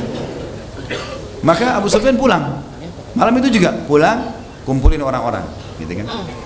Bersamaan detik itu teman-teman sekalian, pas Naim lagi mundur, tuh pulang, wahyu datang kepada Nabi SAW. Kalau Naim berhasil mengacaukan mereka. Lagi dingin, gelap Madinah waktu itu, sudah 45 hari dikepung. Dan perlu kita tahu, hari kemarinnya, hari ke-44, Quraisy menyerang besar-besaran dari pagi sampai maghrib. Sampai para sahabat telat sholat asar. Nabi SAW aja sholat asar di waktu azan maghrib. Pada saat itu karena mereka buat pasukan kudanya itu di bagian depan parit, mukul-mukulin kaki kudanya supaya paritnya runtuh tanah gitu kan, supaya bisa diinjak. Dari belakang itu pasukan pemanah. Dan ini 10.000 orang, banyak sekali. Maka para sahabat tersibukkan sampai Umar mengatakan, ya Rasulullah, sungguh orang-orang kafir ini sudah merepotkan kami. Saya tidak sholat asar kecuali baru saja ini, sebelum azan maghrib. Kata Nabi SAW, hai Umar, saya belum sholat. Nah, iya. Maka Nabi SAW sholat berjamaah dengan sahabat yang belum sholat pada saat itu, gitu kan? Seperti itulah. Yang jelas Nabi SAW waktu itu sahabat di malam itu lagi gelap, dingin luar biasa. Dan memang Madinah sangat dingin. Kami pernah rasakan di musim dingin pada saat kuliah di sana, luar biasa dinginnya, bisa sampai 5-4 derajat, dingin sekali. Yang jelas teman-teman sekalian, kata Nabi SAW kepada para sahabat, kan gelap nih. Nabi nggak suruh nyalain obor supaya musuh nggak tahu di mana posisi muslimin. Nabi cuma bilang, siapa yang bisa pergi nyebrang ke sebelah, ya, ke pasukan musuh dan membawakan informasi kepada saya, dan dia akan menjadi rekanku di surga. Bukan cuma masuk surga, jadi partnernya Nabi di surga. Saking dinginnya, gelapnya, takutnya orang-orang, kata Hudzaifah, tidak ada yang bicara. Nggak ada yang bicara satupun. Nabi ulangi lagi, siapa yang mendatangkan informasi dari pasukan musuh kepadaku, dia akan jadi rekanku di surga. Nggak ada yang nyaut. 3 kali nggak ada yang nyaut. Ada 2 riwayat. Riwayat pertama, Nabi SAW mengatakan, Hudzaifah berdirilah. Hudzaifah dipanggil. Riwayat kedua, Nabi SAW lalu berjalan di sekitar sahabat. Kata Hudzaifah, waktu itu saya kedinginan, tidak punya penutup badan kecuali selimut istri saya yang kecil. Saya bawa ke tempat parit yang bisa menutupi cuma sampai lutut. Betis saya sampai kaki ini dingin sekali, gitu kan. Tiba-tiba kaki Nabi SAW tersentuh di kaki saya. Lalu Nabi tanya, man, siapa ini? Kata Hudzaifah, Hudzaifah ya Rasulullah. Kata Nabi SAW, kum ya Hudzaifah, berdiri kau sekarang, kau yang tugas, gitu. Jadi akhirnya Hudzaifah bilang, saya pun berdiri, gitu kan. Berdiri, karena diperintahkan oleh Nabi SAW. Maka kata Nabi SAW, pergi ke sana hai Hudzaifah, ambil informasi dari mereka, tapi jangan lakukan apapun kecuali itu saja. Ambil informasi, apakah mereka akan bubar, tidak bubar, itu saja, pulang ke sini. Jangan perang, jangan membunuh, jangan mengambil apapun, pokoknya jangan apa-apa. Baiklah, kata Hudzaifah, demi Allah waktu itu dingin luar biasa, seperti menusuk tulang-tulang. Tapi begitu saya mengiyakan, tiba-tiba badan saya jadi hangat. Saya seperti di dalam sebuah kotak yang panas, yang hangat gitu. Saya turun dari parit, saya naik ke atas, kemudian masuk ke pasukan musuh, gitu kan. Pada saat itu bersamaan Abu Sufyan balik dari tadi bentengnya Quraidah itu. Abu Sufyan di api unggunnya duduk, kemudian dia berkata kepada orang-orang, kumpullah hai pasukan, ya. Ada sesuatu yang penting yang saya ingin sampaikan pada malam ini, dan pastikan orang-orang di sebelah kalian kenal, gitu kan. Jangan sampai musuh nyelinap. Hudzaifah ada di situ, gitu kan. Akhirnya Hudzaifah mendengar Abu Sufyan memanggil orang-orang, gitu kan. Kata Abu Hudzaifah, saya waktu dengar suara laki-laki itu mengatakan, hai pasukan, kumpullah dan pastikan orang sebelah kalian. Saya melihat orang itu lagi menghangatkan diri di api unggun karena dingin sekali kan. Begitu saya lihat Abu Sufyan, pimpinan orang-orang kafir nih, dia bilang, saya pun meletakkan anak panah saya di busurnya. Demi Allah kalau saya tarik mati Abu Sufyan, karena sasarannya dekat sekali. Dan panah ini dekat, pasti bisa membunuh. Tapi saya mengingat wasiat Nabi SAW, jangan buat apa-apa. Ambil informasi pulang, ini penting. Taat pada pemimpin di kancah peperangan penting. Jangan sok jagoan. Serang-serang tidak-tidak, walaupun kita punya potensi. Harus izin, gitu kan. Pasukan muslimin dulu tidak berani menyerang kecuali sudah ada izin. Sampai kadang-kadang mereka karena inginnya menyerang, mereka merayu-rayu pimpinan mereka, izinkan kami menyerang. Begitu dikatakan iya, sudah langsung menyerang, gitu. Kalau enggak bisa, melanggar ini, gitu kan. Bisa kalau mati tidak mati syahid nantinya. Maka kata Hudzaifah, orang-orang pada berkumpul semua karena kan informasi penting. Tapi Abu Sufyan bilang apa tadi? Harus kenal orang yang ada di sebelah. Tanya. Jadi orang pada tanya, siapa kamu? Siapa kamu, gitu kan? Tanya, disebutkan namanya. Hudzaifah bilang, saya bingung nih. Nanti kalau saya sebut nama saya ketahuan. Maka dia bilang, saya pegang orang di tangan kanan saya tanya, siapa kamu? Disebut namanya. Saya pegang sebelah kiri, siapa kamu? Disebut namanya. Dia bilang, saya nggak ditanya.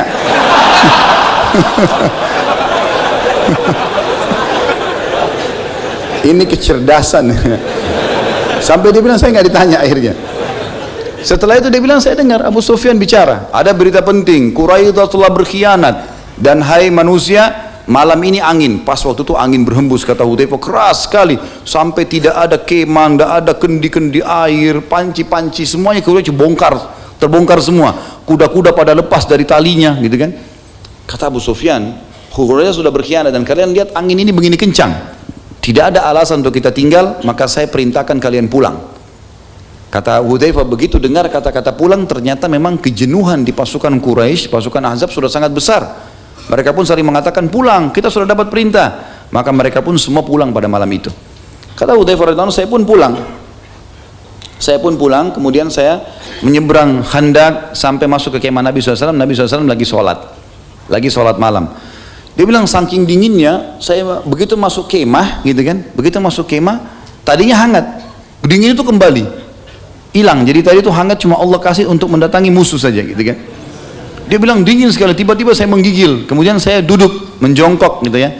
Dan Nabi SAW melihat saya, lalu Nabi SAW memberikan kepadaku lagi sholat. Beliau mengambil ya kain beliau, ada jubah beliau yang tebal, lalu diberikan kepada Hudzaifah, dan Hudzaifah bin Yaman memasukkan telapak kakinya di bawah kaki Nabi SAW. Artinya ada sejarah Nabi SAW, beliau berlindung di situ. Sampai Nabi SAW selesai sholat, baru bertanya, ada apa hai Hudzaifah, informasi? Dia bilang, ya Rasulullah, seperti yang anda inginkan, bahwasanya memang Allah sudah membubarkan mereka. Kata Nabi SAW, alhamdulillah kalau begitu. Tidurlah ya. Maka Hudzaifah pun tidur. Kata Hudzaifah, saya tidur nyenyak, gitu kan. Sampai saya tidak bangun kecuali Nabi datang dan menendang kaki saya sambil mengatakan, bangunlah wahai tukang tidur.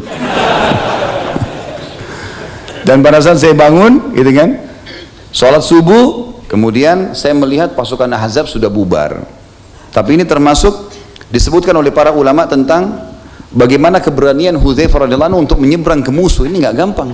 Pasukan 10.000 orang, gitu kan. Dan dia menyelinap ke sana, ini nggak sembarangan. Tapi ini keberanian yang Allah Subhanahu wa taala karuniakan kepada manusia terbaik ini. Beliau juga, teman-teman sekalian, pernah menjabat menjadi aparat pemerintahan atau tepatnya gubernur ya, di zaman Umar radhiyallahu anhu. Dan ini memang Umar bin Khattab sengaja menunjuk yang terbaik ya, yang terbaik para gubernurnya, dan tidak ada yang kalah tentunya manusia terbaik ini Hudzaifah radhiyallahu anhu. Dan pada saat beliau datang, beliau disambut sangat luar biasa dan beliau menjadi gubernur di Madain. Madain, teman-teman sekalian, adalah ibu kotanya Persia pada saat itu. Dan terkenal sekali kota ini, sangat megah, punya peninggalan banyak, arsitektur yang mewah dan seterusnya lah. Dan itu ibu kotanya dulu. Nabi SAW sempat bersabda, segelintir dari sahabatku, ini menandakan sahabat yang akan membukanya. Dan ini benar di zaman Umar radhiyallahu anhu, perang yang dipimpin oleh Sa'ad bin Abi Waqqas, waktu itu Hudzaifah juga ikut di situ. Maka Madain akan dibuka oleh segelintir dari sahabatku, dan istana putihnya Kisra akan direbut. Istana putihnya Kisra akan direbut. Yang jelas, teman-teman sekalian, pada saat itu setelah direbut, takluk, Madain butuh seorang gubernur yang kuat. Karena itu tadinya penyembah api ya. Maka diutuslah oleh Umar bin Khattab Hudzaifah radhiyallahu anhu menjadi gubernur di sana. Dan Hudzaifah rahimahullah pada saat datang ke sana, ke Madinah, beliau menggunakan keledainya dan beliau membawa bekal makanannya dari uangnya sendiri. Ada sebagian roti, beberapa potong roti dan potongan daging ya. potongan daging yang biasanya mereka sudah bakar, lalu kemudian dibungkus dengan kain, lalu diletakkan di tas sebagai bekal. Belum ada alat-alat penyimpanan kayak kita sekarang. Waktu mau masuk Madain, beliau sambil makan makanan tersebut dan didatangi oleh orang-orang Madain, lalu mereka mengatakan ini adalah orang yang besar, seorang sahabat Rasulullah SAW. Lalu beliau menolak untuk dijamu besar-besaran. Waktu ditanya sama orang Madain, orang muslimin di sana, apa yang anda minta dari kami? Kata Hudzaifah sederhana, siapkan makanan, aku bisa makan tiap hari, dan makanan buat keledaiku. Yang lain aku tidak butuh. Masalah tempat tinggal segala macam bisa di masjid, gak perlu, gitu kan. Lalu beliau memimpin sampai beberapa saat, lalu Umar bin Khattab memanggilnya, suruh pulang. Waktu dia tiba di Madinah, Umar bin Khattab sengaja sembunyi di salah satu rumah penduduk Madinah di dekat pintu gerbang untuk melihat keadaan Hudzaifah. Setelah dia jadi pemimpin gubernur sekian lama, tidak disebutkan itu berapa tahunnya, apakah dia berubah atau enggak? Ya, ternyata dia datang dengan keledai yang sama, dengan baju yang sama, dan juga tas makanan yang sama. Maka Hudzaifah pun, Umar pun keluar lalu memeluknya sambil mengatakan, engkau saudaraku di jalan Allah. Gitu. Artinya ini potensi yang luar biasa yang mestinya dijaga oleh kaum muslimin yang mendapatkan amanah kepemimpinan. Beliau juga punya kiprah-kiprah lain dalam jihad, karena beliau ini punya jihad teman-teman di zaman Nabi SAW, di zaman Abu Bakar, di zaman Umar, kiprahnya luar biasa, gitu kan. Salah satu peperangan yang sangat besar sebelumnya ada juga setelah dia menjadi pemimpin di Madain, gubernur, ada satu kejadian besar juga teman-teman sekalian. Tiba-tiba tidak tahu kenapa, hikmah dari Allah SWT, Madain ini membuat pasukan muslimin dari Jazirah Arab, orang-orang Arab yang datang dari kalangan sahabat dan tabi'in ke sana, itu tiba-tiba kena penyakit. Penyakitnya mereka tiba-tiba tubuhnya merasa lemas, mereka tidak bisa beraktivitas, ya. Banyak di antara mereka yang kena penyakit di kulitnya, ada masalah, dan yang kena cuma muslimin, gitu kan. Maka dikirimlah informasi ini kepada Umar bin Khattab, kira-kira apa solusinya? Kata Umar, utus Hudzaifah, suruh dia cari tempat. Maka kelilinglah Hudzaifah radhiyallahu anhu, muter-muter sampai mendapatkan sebuah wilayah yang bergabung antara pepohonan dengan padang pasir. Maka kata Hudzaifah, ini tempat yang tepat. Kita akan bangun kota di sini. Maka dibangunlah kota Kufah namanya.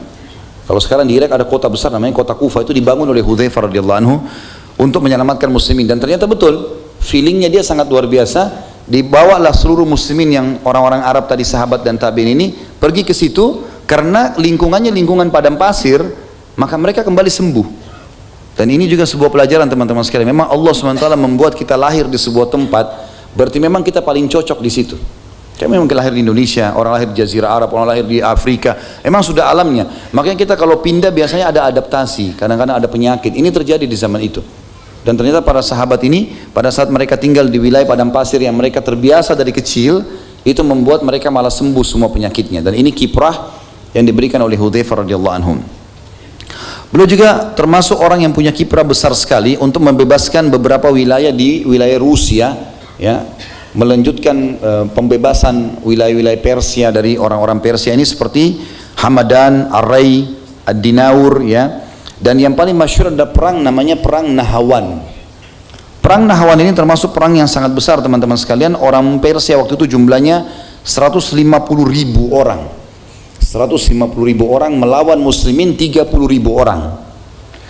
Pada saat itu teman-teman sekalian, Umar bin Khattab, ya, menulis surat dengan mengatakan, dengan nama Allah yang Maha Pengasih lagi Maha Penyayang, dari hamba Umar Amir Mukminin kepada An-Nu'man bin Muqarrin. Nu'man bin Muqarrin ini pada saat itu panglima perang. Kalau tiba surat ini, Assalamu alayka, ya, keselamatan untukmu, sesungguhnya aku memuji Allah kepadamu yang tidak ada ilah yang berhak diibadahi dengan benar selain Dia. Amma ba'd, lalu selanjutnya, aku mendengar bahwasanya orang-orang Ajam dalam jumlah yang sangat besar telah berkumpul untuk memerangi kalian di kota Nahawan. Jika suratku ini tiba sampai di tanganmu, berangkatlah bersama kaum muslimin yang ada bersamamu dengan perintah, pertolongan dan kemenangan dari Allah. Jangan membawa mereka ke tempat yang menakutkan karena akan menyakiti mereka. Jangan menahan hak mereka karena itu berarti engkau membuat mereka ingkar, dan jangan membawa mereka masuk hutan. Seseorang muslim lebih aku sukai daripada 100.000 dinar. Wassalamu alaika, ya. Berangkatlah ke arah yang semestinya sehingga engkau tiba di wilayah Al-Ma'ah nama sebuah tempat, kata Umar, aku telah menulis surat kepada penduduk Kufah agar mereka berangkat dan bertemu denganmu di sana. Jika pasukanmu telah berkumpul, berangkatlah ke Al-Fairuzan, dan siapapun dari orang-orang Ajam atau orang Persia dan selain mereka yang bergabung dengannya, mohonlah kemenangan kepada Allah dan perbanyak ucapkan la haula wala quwata illa billah. Ini dulu potongan suratnya Umar kita bahas, teman-teman. Ini termasuk surat penting yang ulama jadikan tolok ukur untuk setiap panglima perang menasehati orang-orang, atau setiap pemimpin wilayah menasehati panglima perangnya. Jadi harus perintahnya seperti ini ya.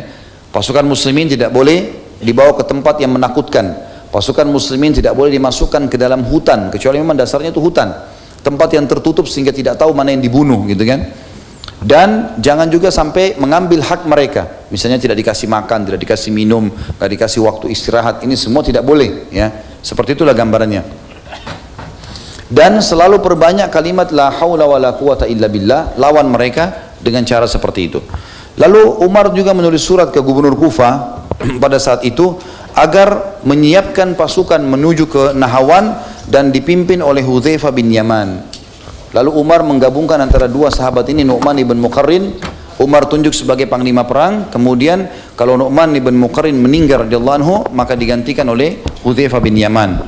Berkecamuklah peperangan yang sangat dahsyat pada saat itu, teman-teman sekalian, sampai muslimin 30.000 ini seperti dibahasakan dalam buku-buku sejarah ya, termasuk buku kita menyebutkan seperti burung alap-alap yang berkibar menangkap mangsanya. Artinya burung-burung yang memang pemangsa yang menerkam dan mencengkram mangsa-mangsanya, sehingga tidak ada yang bisa melawan. Dan darah banyak sekali bertumpah pada saat itu di perang Nahawan, dan orang-orang Persia tidak bisa melupakan peperangan ini karena pada saat itu penuh dengan darah, saking penuhnya sampai banyak kuda muslimin yang terpeleset karena banyaknya darah, termasuk Nu'man sendiri radhiyallahu anhu terpeleset dari kudanya, kemudian jatuh dan akhirnya kena panahnya musuh dan mati syahid. Adiknya namanya Suwaid bin Nu'aim. Ini adiknya Nu'man ibn Muqarrin. Dia tidak mau kakaknya ketahuan mati, nanti muslimin jadi goyah gitu kan. Maka dia mengambil bendera dari tangan kakaknya yang sudah jatuh, lalu dia melemparkan kepada Hudzaifah bin Yaman sambil berkata, kita rahasiakan ini agar muslimin tidak terganggu. Maka Hudzaifah pun akhirnya mengangkat bendera tersebut, lalu kemudian berperang sampai Allah subhanahu wa ta'ala berhasil memenangkan pasukan muslimin. 150.000 dari pasukan kafir itu, 30.000 mati di kancah peperangan karena duel dengan muslimin. 100.000 mati subhanallah masuk dalam jerat mereka sendiri. Perang Nahawan terkenal, orang-orang Persia karena tidak mau lari dari kancah peperangan, jadi benteng mereka, di depan benteng mereka buat seperti parit. Parit itu ditaruh tombak-tombak runcing penuh sekali supaya pasukan tidak ada yang berani pulang.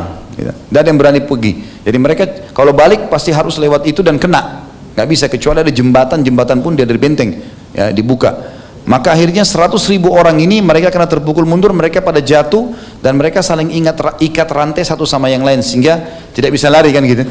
Satu jatuh tertarik semua, 100.000 orang mati di situ. Disebutkan dalam buku sejarah dari kaum orang-orang musyrik ini. Maka pada saat itu muslimin akhirnya berhasil memenangkan peperangan di Nahawan. Dan itu disebabkan karena perilaku Hudzaifah radhiyallahu anhu yang memimpin peperangan pada saat itu.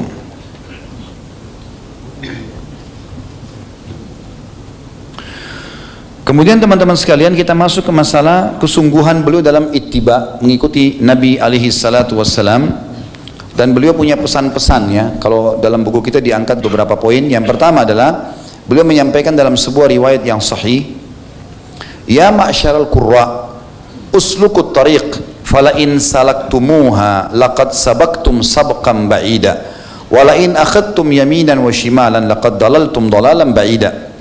Wahai para pembaca Al-Quran dan penghafalnya, berjalanlah di atas jalan yang lurus. Sudah pilih jalan itu, jangan sampai kalian buat kemaksiatan. Karena jika kalian berjalan di atas jalan yang lurus itu, niscaya kalian pasti akan menjadi orang yang utama, mendahului orang-orang yang lain.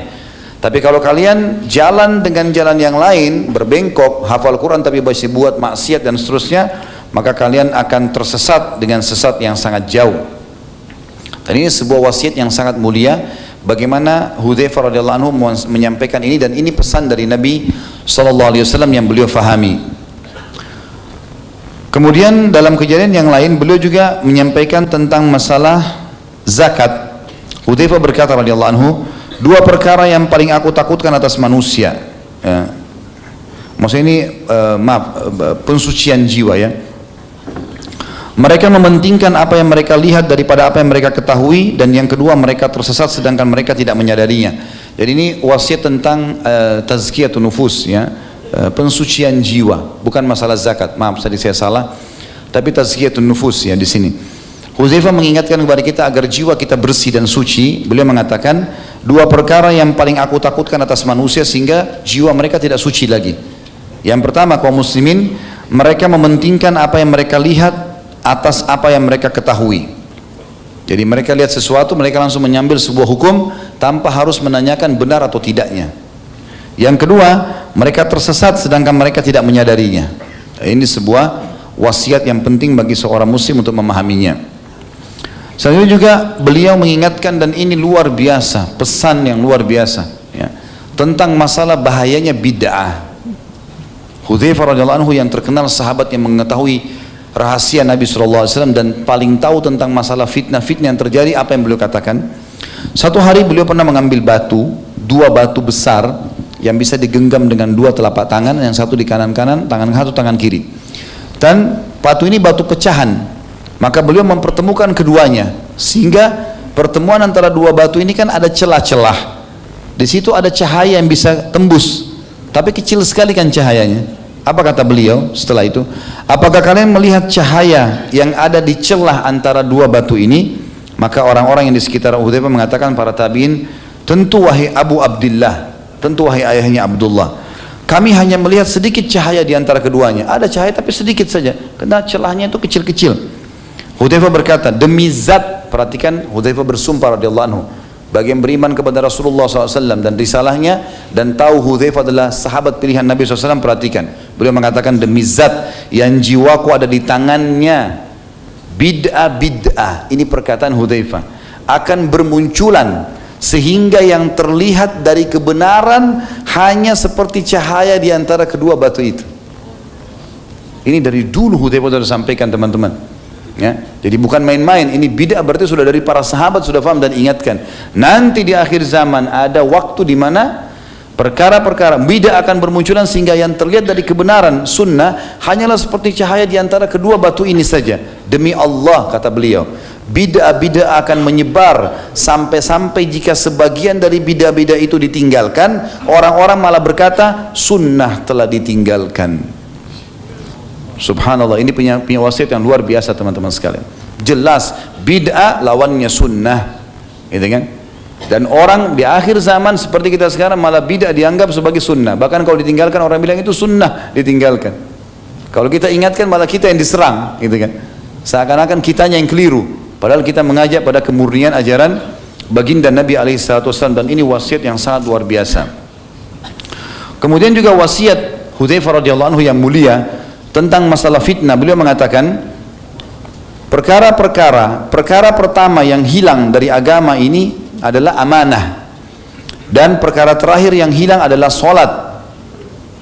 Tali simpul Islam akan terurai satu demi satu. Wanita-wanita kalian akan digauli sedangkan mereka dalam keadaan haid.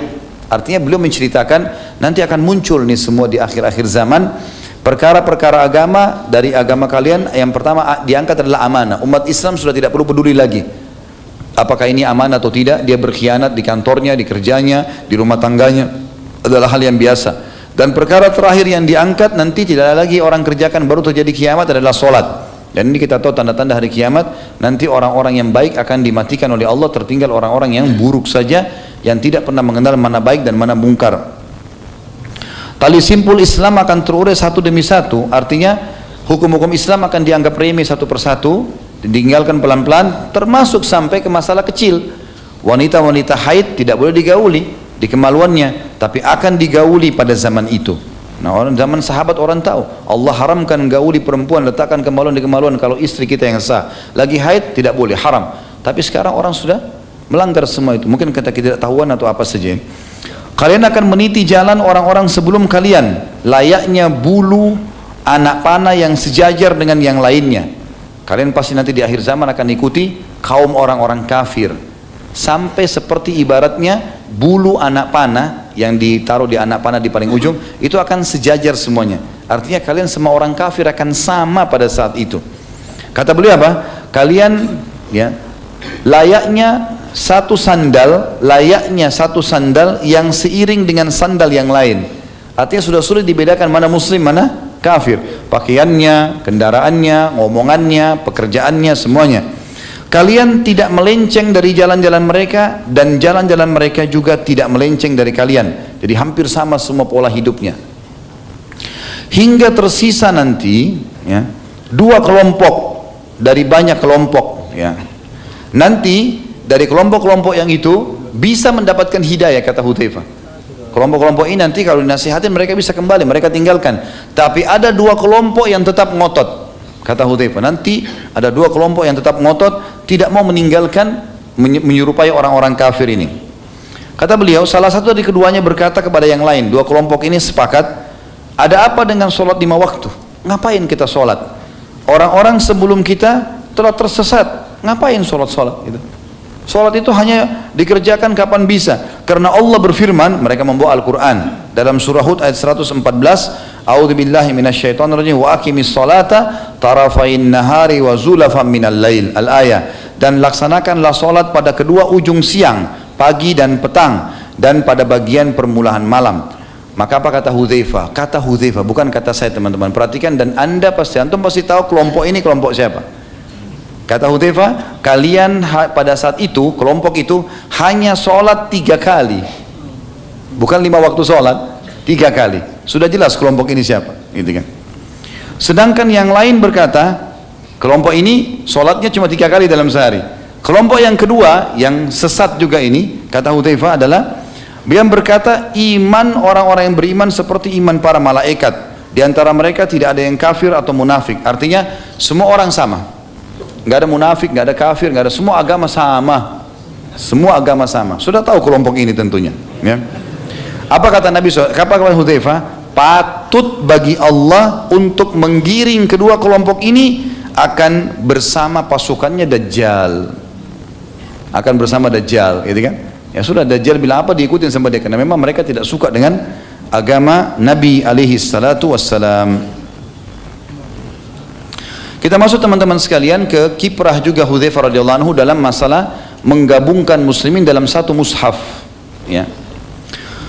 Beliau terus saja ikut berjihad radhiyallahu anhu, semangat jihadnya luar biasa, pergi perang sana sini membela agama Allah SWT, sampai beliau masuk ke wilayah Irak yang namanya Armenia dan Azerbaijan. Pada zaman khilafah Utsman bin Affan, jadi dia hidup sampai zaman Utsman bin Affan radhiyallahu anhu, meninggal cuma beberapa hari setelah meninggalnya Utsman. Hudzaifah lalu bergegas pada saat itu, waktu beliau masuk ke masjid, beliau temukan bacaan Al-Qur'annya orang berbeda-beda. Gitu kan? Ini orang-orang awam baru masuk Islam, bacaannya sudah tersebar, yang sana hafal dengan metode tertentu, sana metode, jadi berbeda-beda. Maka Hudzaifah pun segera kembali ke Madinah dan melaporkan itu kepada Utsman bin Affan radhiyallahu anhum ajma'in. Kemudian berkata, hai Amirul Mukminin, selamatkan muslimin dari perselisihan ini. Maka gabungkan mereka dalam satu mushaf. Harus ada satu mushaf, itu istilahnya lembaran-lembaran dari zaman itu, dari kulit ya, kalau kita sekarang kertas. Kumpulkan dengan satu metode baca, sehingga tidak ada perselisihan, apalagi orang-orang awam ini. Dalam sebuah riwayat ini diriwayatkan tentunya oleh Bukhari nomor 4987, saya bacakan. Dari Anas bin Malik radhiyallahu anhu bahwa Hudzaifah bin Yaman datang kepada Utsman. Dia ikut dalam perang bersama orang-orang Syam untuk menaklukkan Armenia dan Azerbaijan. Hudzaifah terkejut terhadap perbedaan mereka dalam qiraah atau cara baca Al-Quran, sehingga dia berkata kepada Utsman, wahai Amir Mukminin, selamatkan umat ini sebelum mereka berselisih dalam Al-Quran seperti orang-orang Yahudi dan Nasrani.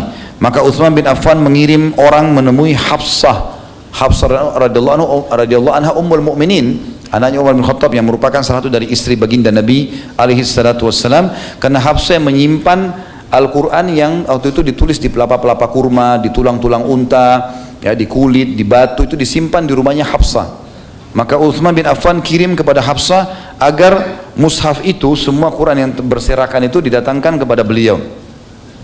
Lalu kemudian Utsman bin Affan menyuruh agar menulis, ya, Mushaf itu ayat-ayat Al-Quran, surat ayat demi ayat, surah demi surah, sampai tersusun dalam satu mushaf, dan memerintahkan agar Zaid bin Thabit, Abdullah bin Zubair, Sa'id bin As, kemudian Abdurrahman bin Harith bin Hisham untuk berkumpul dan mereka menulis dalam mushaf.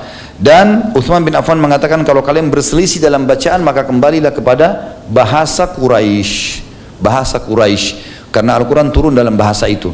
Maka setelah itu pun Uthman bin Affan radhiyallahu anhu setelah mengutuhkan itu, dan sahabat semua mengetahui dan mereka sepakat tentang bolehnya menulis pada saat itu, maka Uthman bin Affan menulis beberapa buah dan dikirim di setiap wilayah satu-satu, di wilayah muslimin, kekuasaan muslimin, dan yang sisanya tulang-tulang segala macam dimusnahkan oleh Uthman bin Affan agar tidak terjadi fitnah.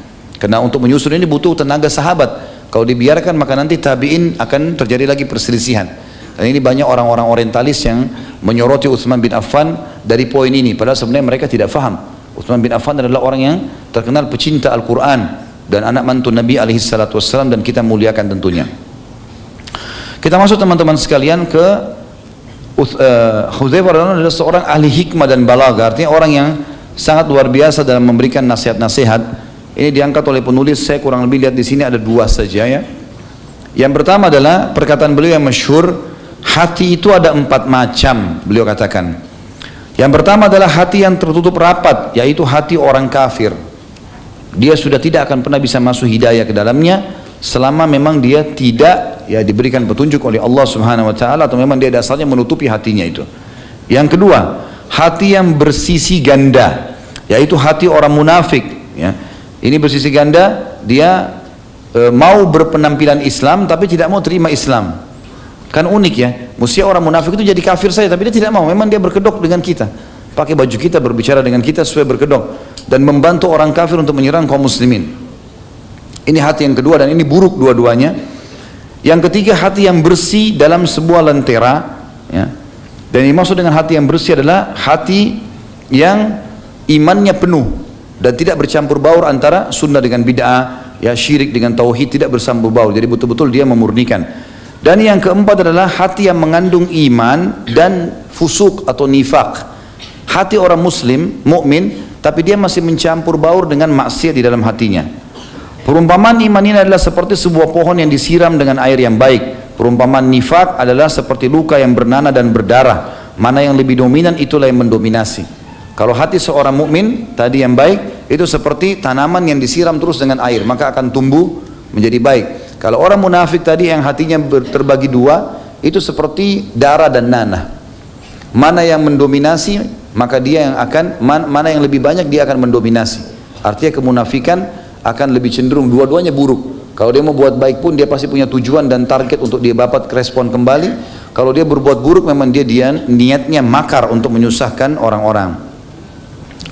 Hudzaifah juga berkata dengan sastra yang tinggi atau balaghah, sebagai nasihat yang menyentuh, kata beliau di sini penulis, sesungguhnya kebenaran itu berat, sekalipun demikian ia lezat. Ini kalimat perlu digarisbawahi teman-teman. Kebenaran itu berat tapi dia punya kelezatan. Kebatilan itu ringan, gampang bohong misalnya, tetapi ia membawa penyakit. Meninggalkan kesalahan lebih ringan dan lebih mudah daripada menuntut taubat. Jadi kita sebelum buat dosa, kemudian kita tinggalkan, itu lebih ringan daripada sudah berbuat dosa baru mau taubat. Maka jangan terjerumus, seperti itulah nasihat beliau. Dan betapa banyak kesenangan sesaat menyeret kepada kesedihan yang berkepanjangan. Lalu teman-teman sekalian, kita tutup dalam pembacaan buku kita ini dengan meninggalnya Hudzaifah radhiyallahu anhu dengan hal yang luar biasa ya, karena beliau mati pada saat itu di waktu sahur dan di waktu puasa ya. Dan beliau radhiyallahu anhu meninggal di tahun 36 Hijriah, 40 hari setelah meninggalnya Utsman bin Affan radhiyallahu anhu. Seperti biasa teman-teman sekalian, saya akan sebutkan dulu garis besar masalah manaqib beliau ya, keutamaannya. Yang pertama, beliau termasuk penduduk Madinah atau sahabat yang paling pertama masuk Islam, dan beliau safar ke Mekah menyambut Islam di awal-awal usia belianya, masih di bawah 20 tahun bersama ayahnya, dan masuk Islam di tangan Nabi SAW. Sudah kita jelaskan ceritanya. Kita sudah sampai ke poin ke-8 tadi tentang masalah orang munafik yang jelas-jelas kemunafikannya tidak boleh disolati, ya. Kemudian kita masuk yang ke-9, masih dalam masalah orang munafik, tidak bolehnya orang yang sudah jelas-jelas kemunafikannya diberikan jabatan atau kedudukan dalam alasan apapun, ya.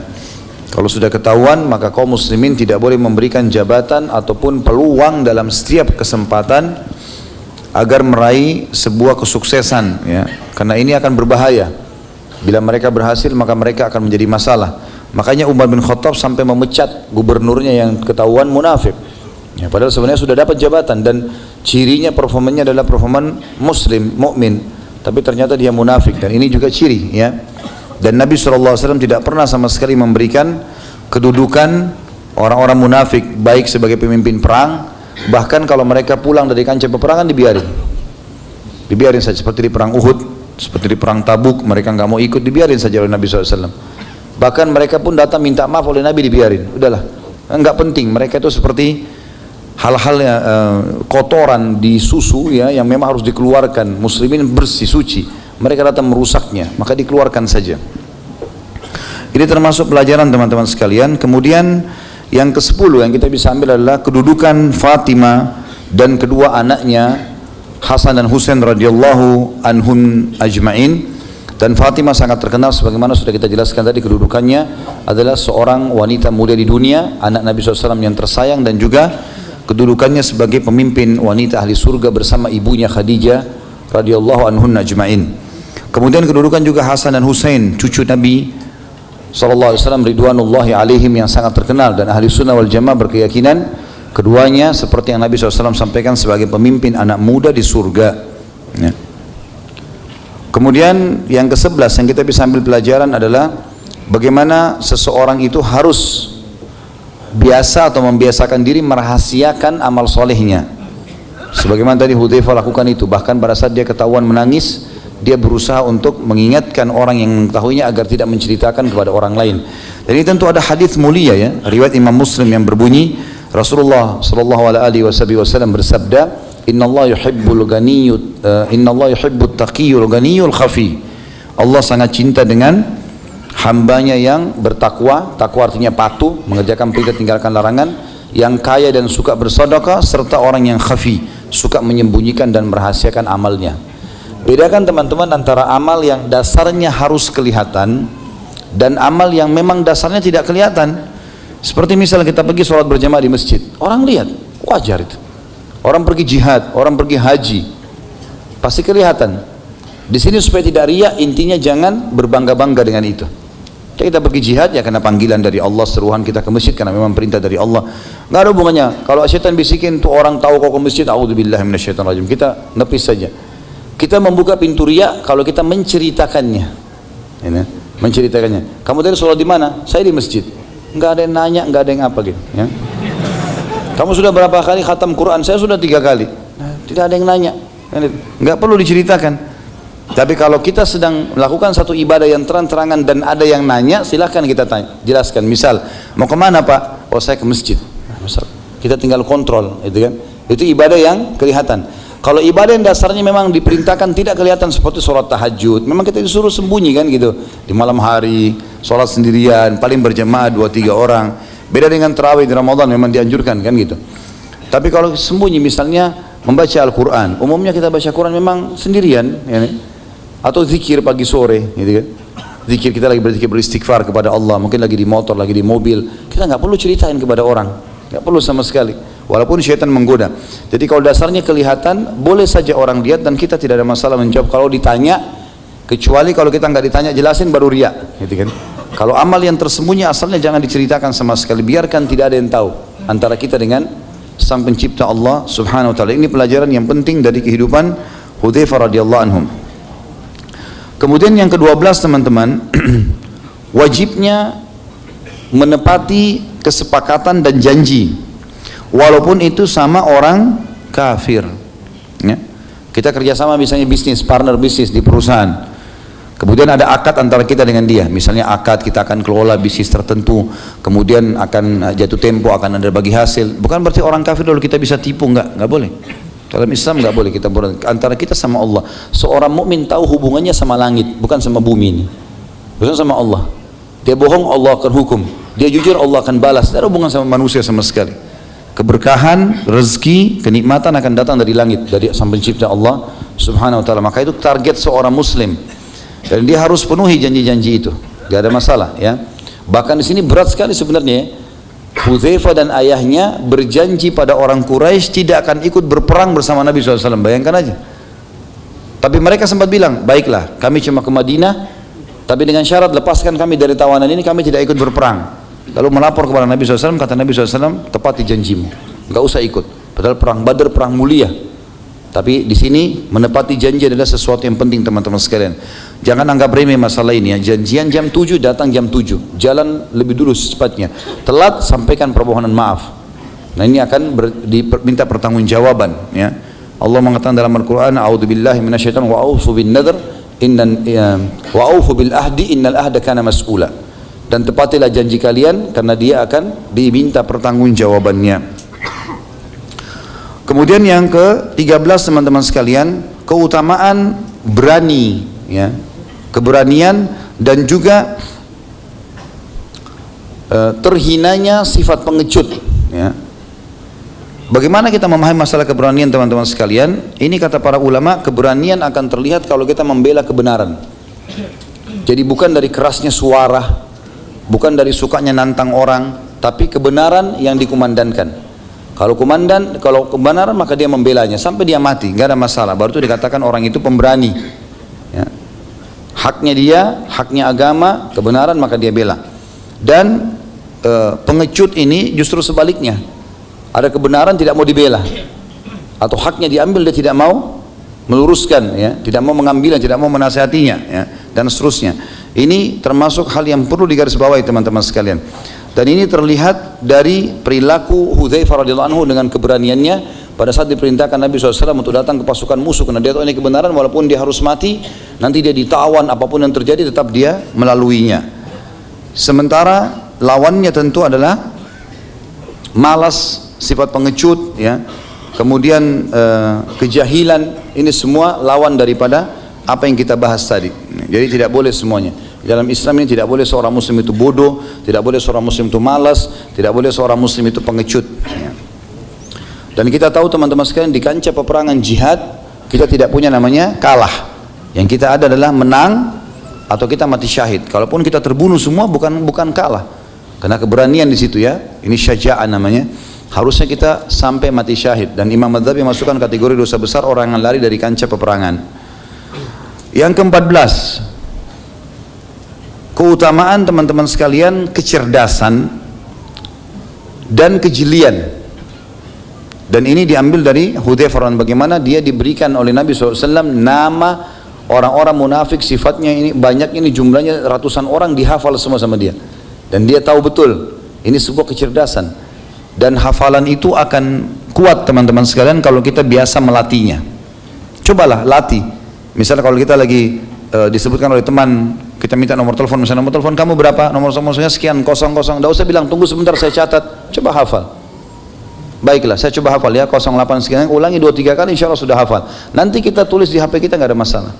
Dan hilangkan semua perkataan negatif nih. Misalnya saya nanti lupa, saya ini orangnya pelupa, jadi pelupa bener nanti ya. Nggak boleh ucapin kalimat itu ya. Dalam kamus seorang muslim tidak ada kata-kata negatif, tidak ada kata tidak bisa, nggak ada kata-kata lupa, nggak ada semuanya. Kalau lupa memang tidak disengaja itu lain. Tapi ada orang subhanallah dia seperti mendoakan dirinya, ya, saya ini pelupa, selalu gitu. Enggak, jangan bilang saya pelupa.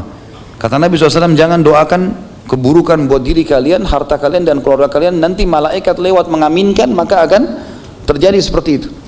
Kan gitu. Ada orang lihat dirinya di kaca, kok saya jelek sekali ya. Kenapa bilang jelek? Karena itu ciptaannya Allah. Ini telinga mata kita semua Allah yang ciptakan. Oh masya Allah, ciptaan Allah bagus sekali. Kan enak, hibur hati sekalian. Daripada hina-hina diri. Ya. Orang menikah kadang-kadang bercanda mungkin sama istrinya atau sama suami yang mengatakan, saya nyesal nikah sama kamu, saya sama yang itu tuh. Misal, hanya penyesalan loh. Kan jadi doa. Nah, dia tidak sadari penyesalan akan berjalan dalam kehidupannya. Oleh karena itu cara mengobati ini teman-teman sekalian, kalau ada orang yang bermasalah dalam rumah tangga, bermasalah dengan penyakit, bermasalah, coba kalimat doanya, ya Allah, kalau seandainya penyebab cobaanku ini adalah karena doaku atau kata-kataku yang buruk untuk diriku, keluargaku dan hartaku, maka aku beristighfar kepadamu atas dosa itu. Semoga saja Allah SWT maafkan dan akhirnya permasalahan kita selesai. Karena ini penting sekali teman-teman sekalian. Kemudian yang selanjutnya yang ke-15 adalah keutamaan amanah ya, dalam pekerjaan dan juga merendah walaupun sudah punya jabatan. Sebagaimana kita tahu bagaimana Hudzaifah diamanahkan menjadi gubernur oleh Umar bin Khattab di Madain dan beliau tetap merendah, bahkan tidak merubah keadaannya, tidak berfoya-foya dengan jabatan tersebut, berubah, kemudian menubah, dia naik keledai, pergi keledai itu juga dipakai pulang. Ya, padahal sebenarnya dia bisa ganti dengan kuda, dia bisa ganti segala macam. Walaupun boleh, kata ulama, orang kalau sudah punya jabatan dia boleh menikmatinya sebatas fasilitas yang dikasih, tapi bukan menunggangi itu untuk memperkaya harta yang bukan haknya. Mungkin dengan sogokan, mungkin dengan apa, mungkin proyek yang tidak jelas, maka ini kan jadi masalah. Akan ada hisabnya semua hari kiamat. Kemudian yang ke-16 adalah pentingnya jihad dan pentingnya kekuatan dalam jihad itu keputusan seorang pemimpin. Nah, ini penting sekali teman-teman sekalian, dan kita lihat tadi di perang Nahawan bagaimana Hudzaifah radhiyallahu anhu mengambil alih peperangan dan akhirnya dia memimpin dengan takbir, dengan keberaniannya, dengan kekuatan azamnya, tekadnya, maka akhirnya pasukan muslimin menang. Dan juga bagaimana Umar bin Khattab sebagai pemimpin menjelaskan, menunjuk pemimpin walaupun dari jarak jauh. Kau jadi pemimpin, kalau meninggal si fulan, ketemulah nanti di wilayah ini, pasukan muslimin akan bertambah sekian. Jadi diatur oleh Umar bin Khattab dari jauh. Dan ini kekuatan tekad yang luar biasa, ya. Bagaimana pemimpin itu akan sukses di situ, mengambil keputusan justru yang tepat, apalagi di masa-masa yang sangat atau di waktu yang dibutuhkan untuk keputusan tepat. Kemudian juga pelajaran teman-teman sekalian yang ke-17 di sini adalah masih berhubungan dengan masalah peperangan dan jihad. Kalau seseorang ikhlas dalam peperangan itu atau setiap amal soleh semuanya, maka dipastikan muslimin akan menang. Dan selain daripada ikhlas juga muslimin dalam peperangan harus dan wajib menjauhi semua jenis kemaksiatan. Karena perbedaan kita sama orang kafir selalu saja di kancah jihad dari zaman Nabi SAW, pasukan mereka lebih besar jumlahnya secara kuantitas, senjatanya lebih canggih, lebih banyak, lebih bagus dari zaman Nabi SAW. Kita lihat di perang Badar pasukan muslimin 314, orang kafir berapa? 1000. Kemudian di perang Uhud muslimin cuma 700 orang, pasukan kafir Quraisy 3000. Di perang Ahzab yang menjaga di parit cuma 1.400 orang, ya, dengan 1.000 orang, 900 orang, kurang lebih, nggak lebih daripada itu. Pasukan Ahzab 10.000 orang, selalu saja lebih, gitu kan?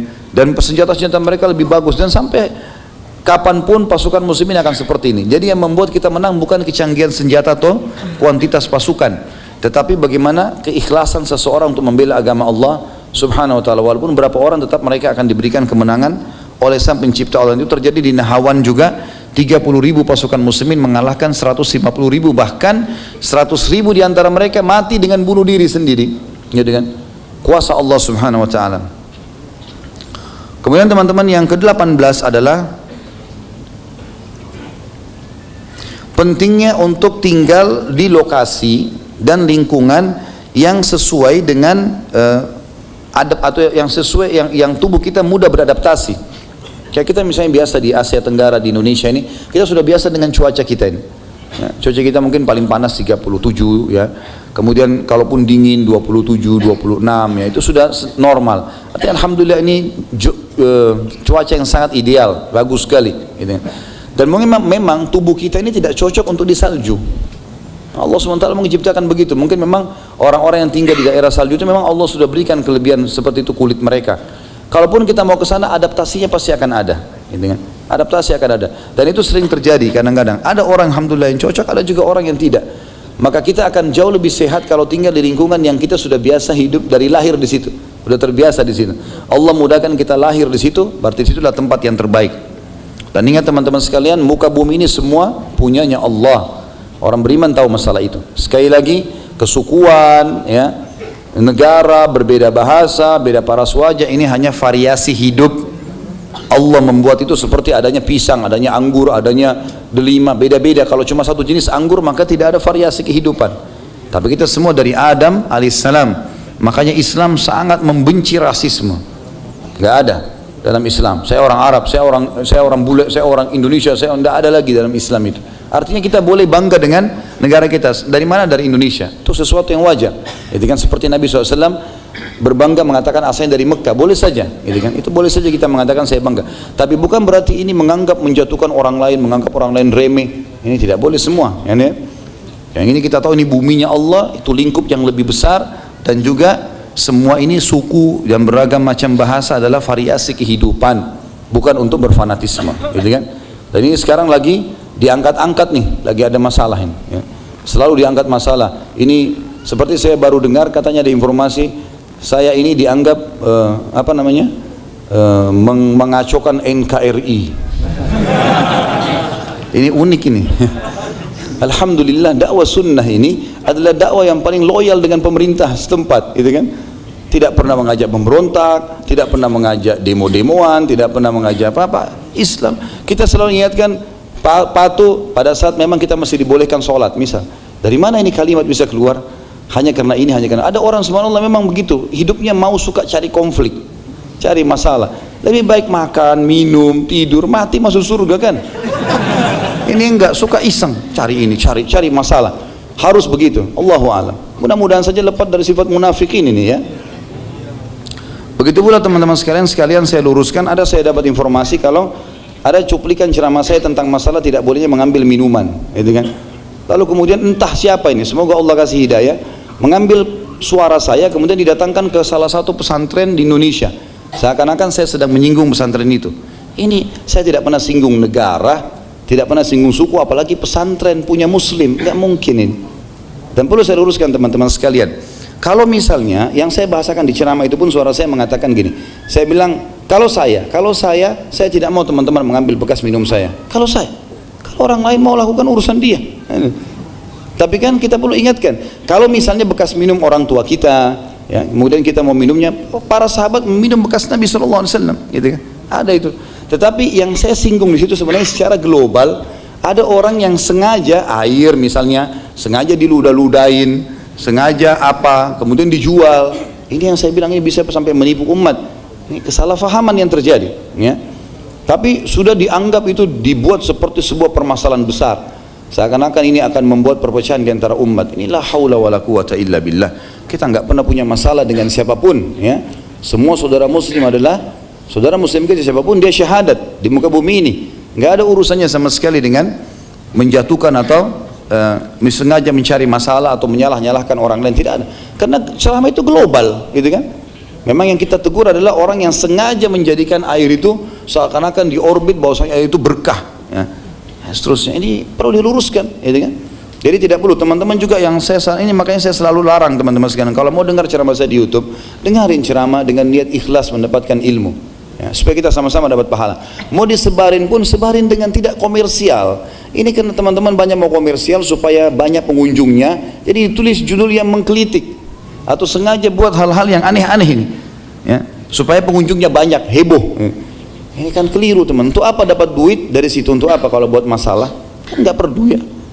Ini semua ada pertanggungjawaban depan Allah hari kiamat. Ya, ini perlu diluruskan teman-teman sekalian. Baik, selanjutnya juga masuk di dalam bahasan kita, selain masalah tempat memilih lingkungan ya untuk tinggal yang cocok cuacanya dan udaranya dengan kita dan makanannya, gitu kan? Juga kita perlu teman-teman memilih tempat yang strategis dalam peperangan untuk pasukan, sebagaimana wasiat Umar bin Khattab tadi kepada pasukan yang akan ke Nahawan, jangan bawa pasukan ke tempat yang menakutkan, jangan datang ke hutan dan seterusnya. Dakwah di tempat-tempat yang aman, kalau kecuali darurat harus masuk ke tempat-tempat itu. Kalau enggak, maka pasukan pun bukan diutus berperang untuk mati semuanya, enggak. Sampai kata Nabi SAW, kalau kalian pergi berjihad, ya, kalau kalian pergi berjihad, jangan berharap bertemu musuh. Tapi kalau kalian bertemu musuh, kokohlah. Berarti kan memang dihindari dulu pertemuan dengan musuh. Tapi kalau bertemu kita sabar, kita kokoh mempertahankan kebenaran itu. Ini juga penting teman-teman sekalian. Selanjutnya adalah pengertian zuhud dan kebahagiaan sesuai dengan pandangan Hudzaifah radhiyallahu anhu. Karena kan beliau memandang zuhud itu ada disebutkan kalau di buku kita ini ada di halaman 321 ya. Saya kembali dulu ke situ.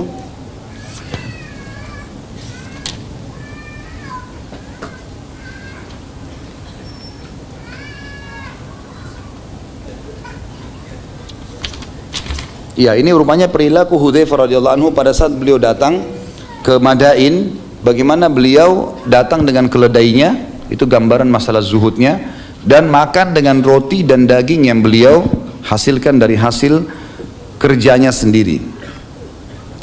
Kemudian juga yang selanjutnya, tadi itu yang ke-18, yang ke-19, yang ke-20 adalah keutamaan qurra atau para pembaca Al-Quran dan juga penghafal Al-Quran. Sebagaimana wasiat Hudzaifah tadi, hai para pembaca dan penghafal Al-Quran, kalian harus istiqamah di jalan Allah, jangan buat maksiat. Kalau kalian lakukan, kalian akan menjadi orang-orang yang pertama-tama atau orang yang terdahulu dalam pasukan atau dalam barisan kaum muslimin.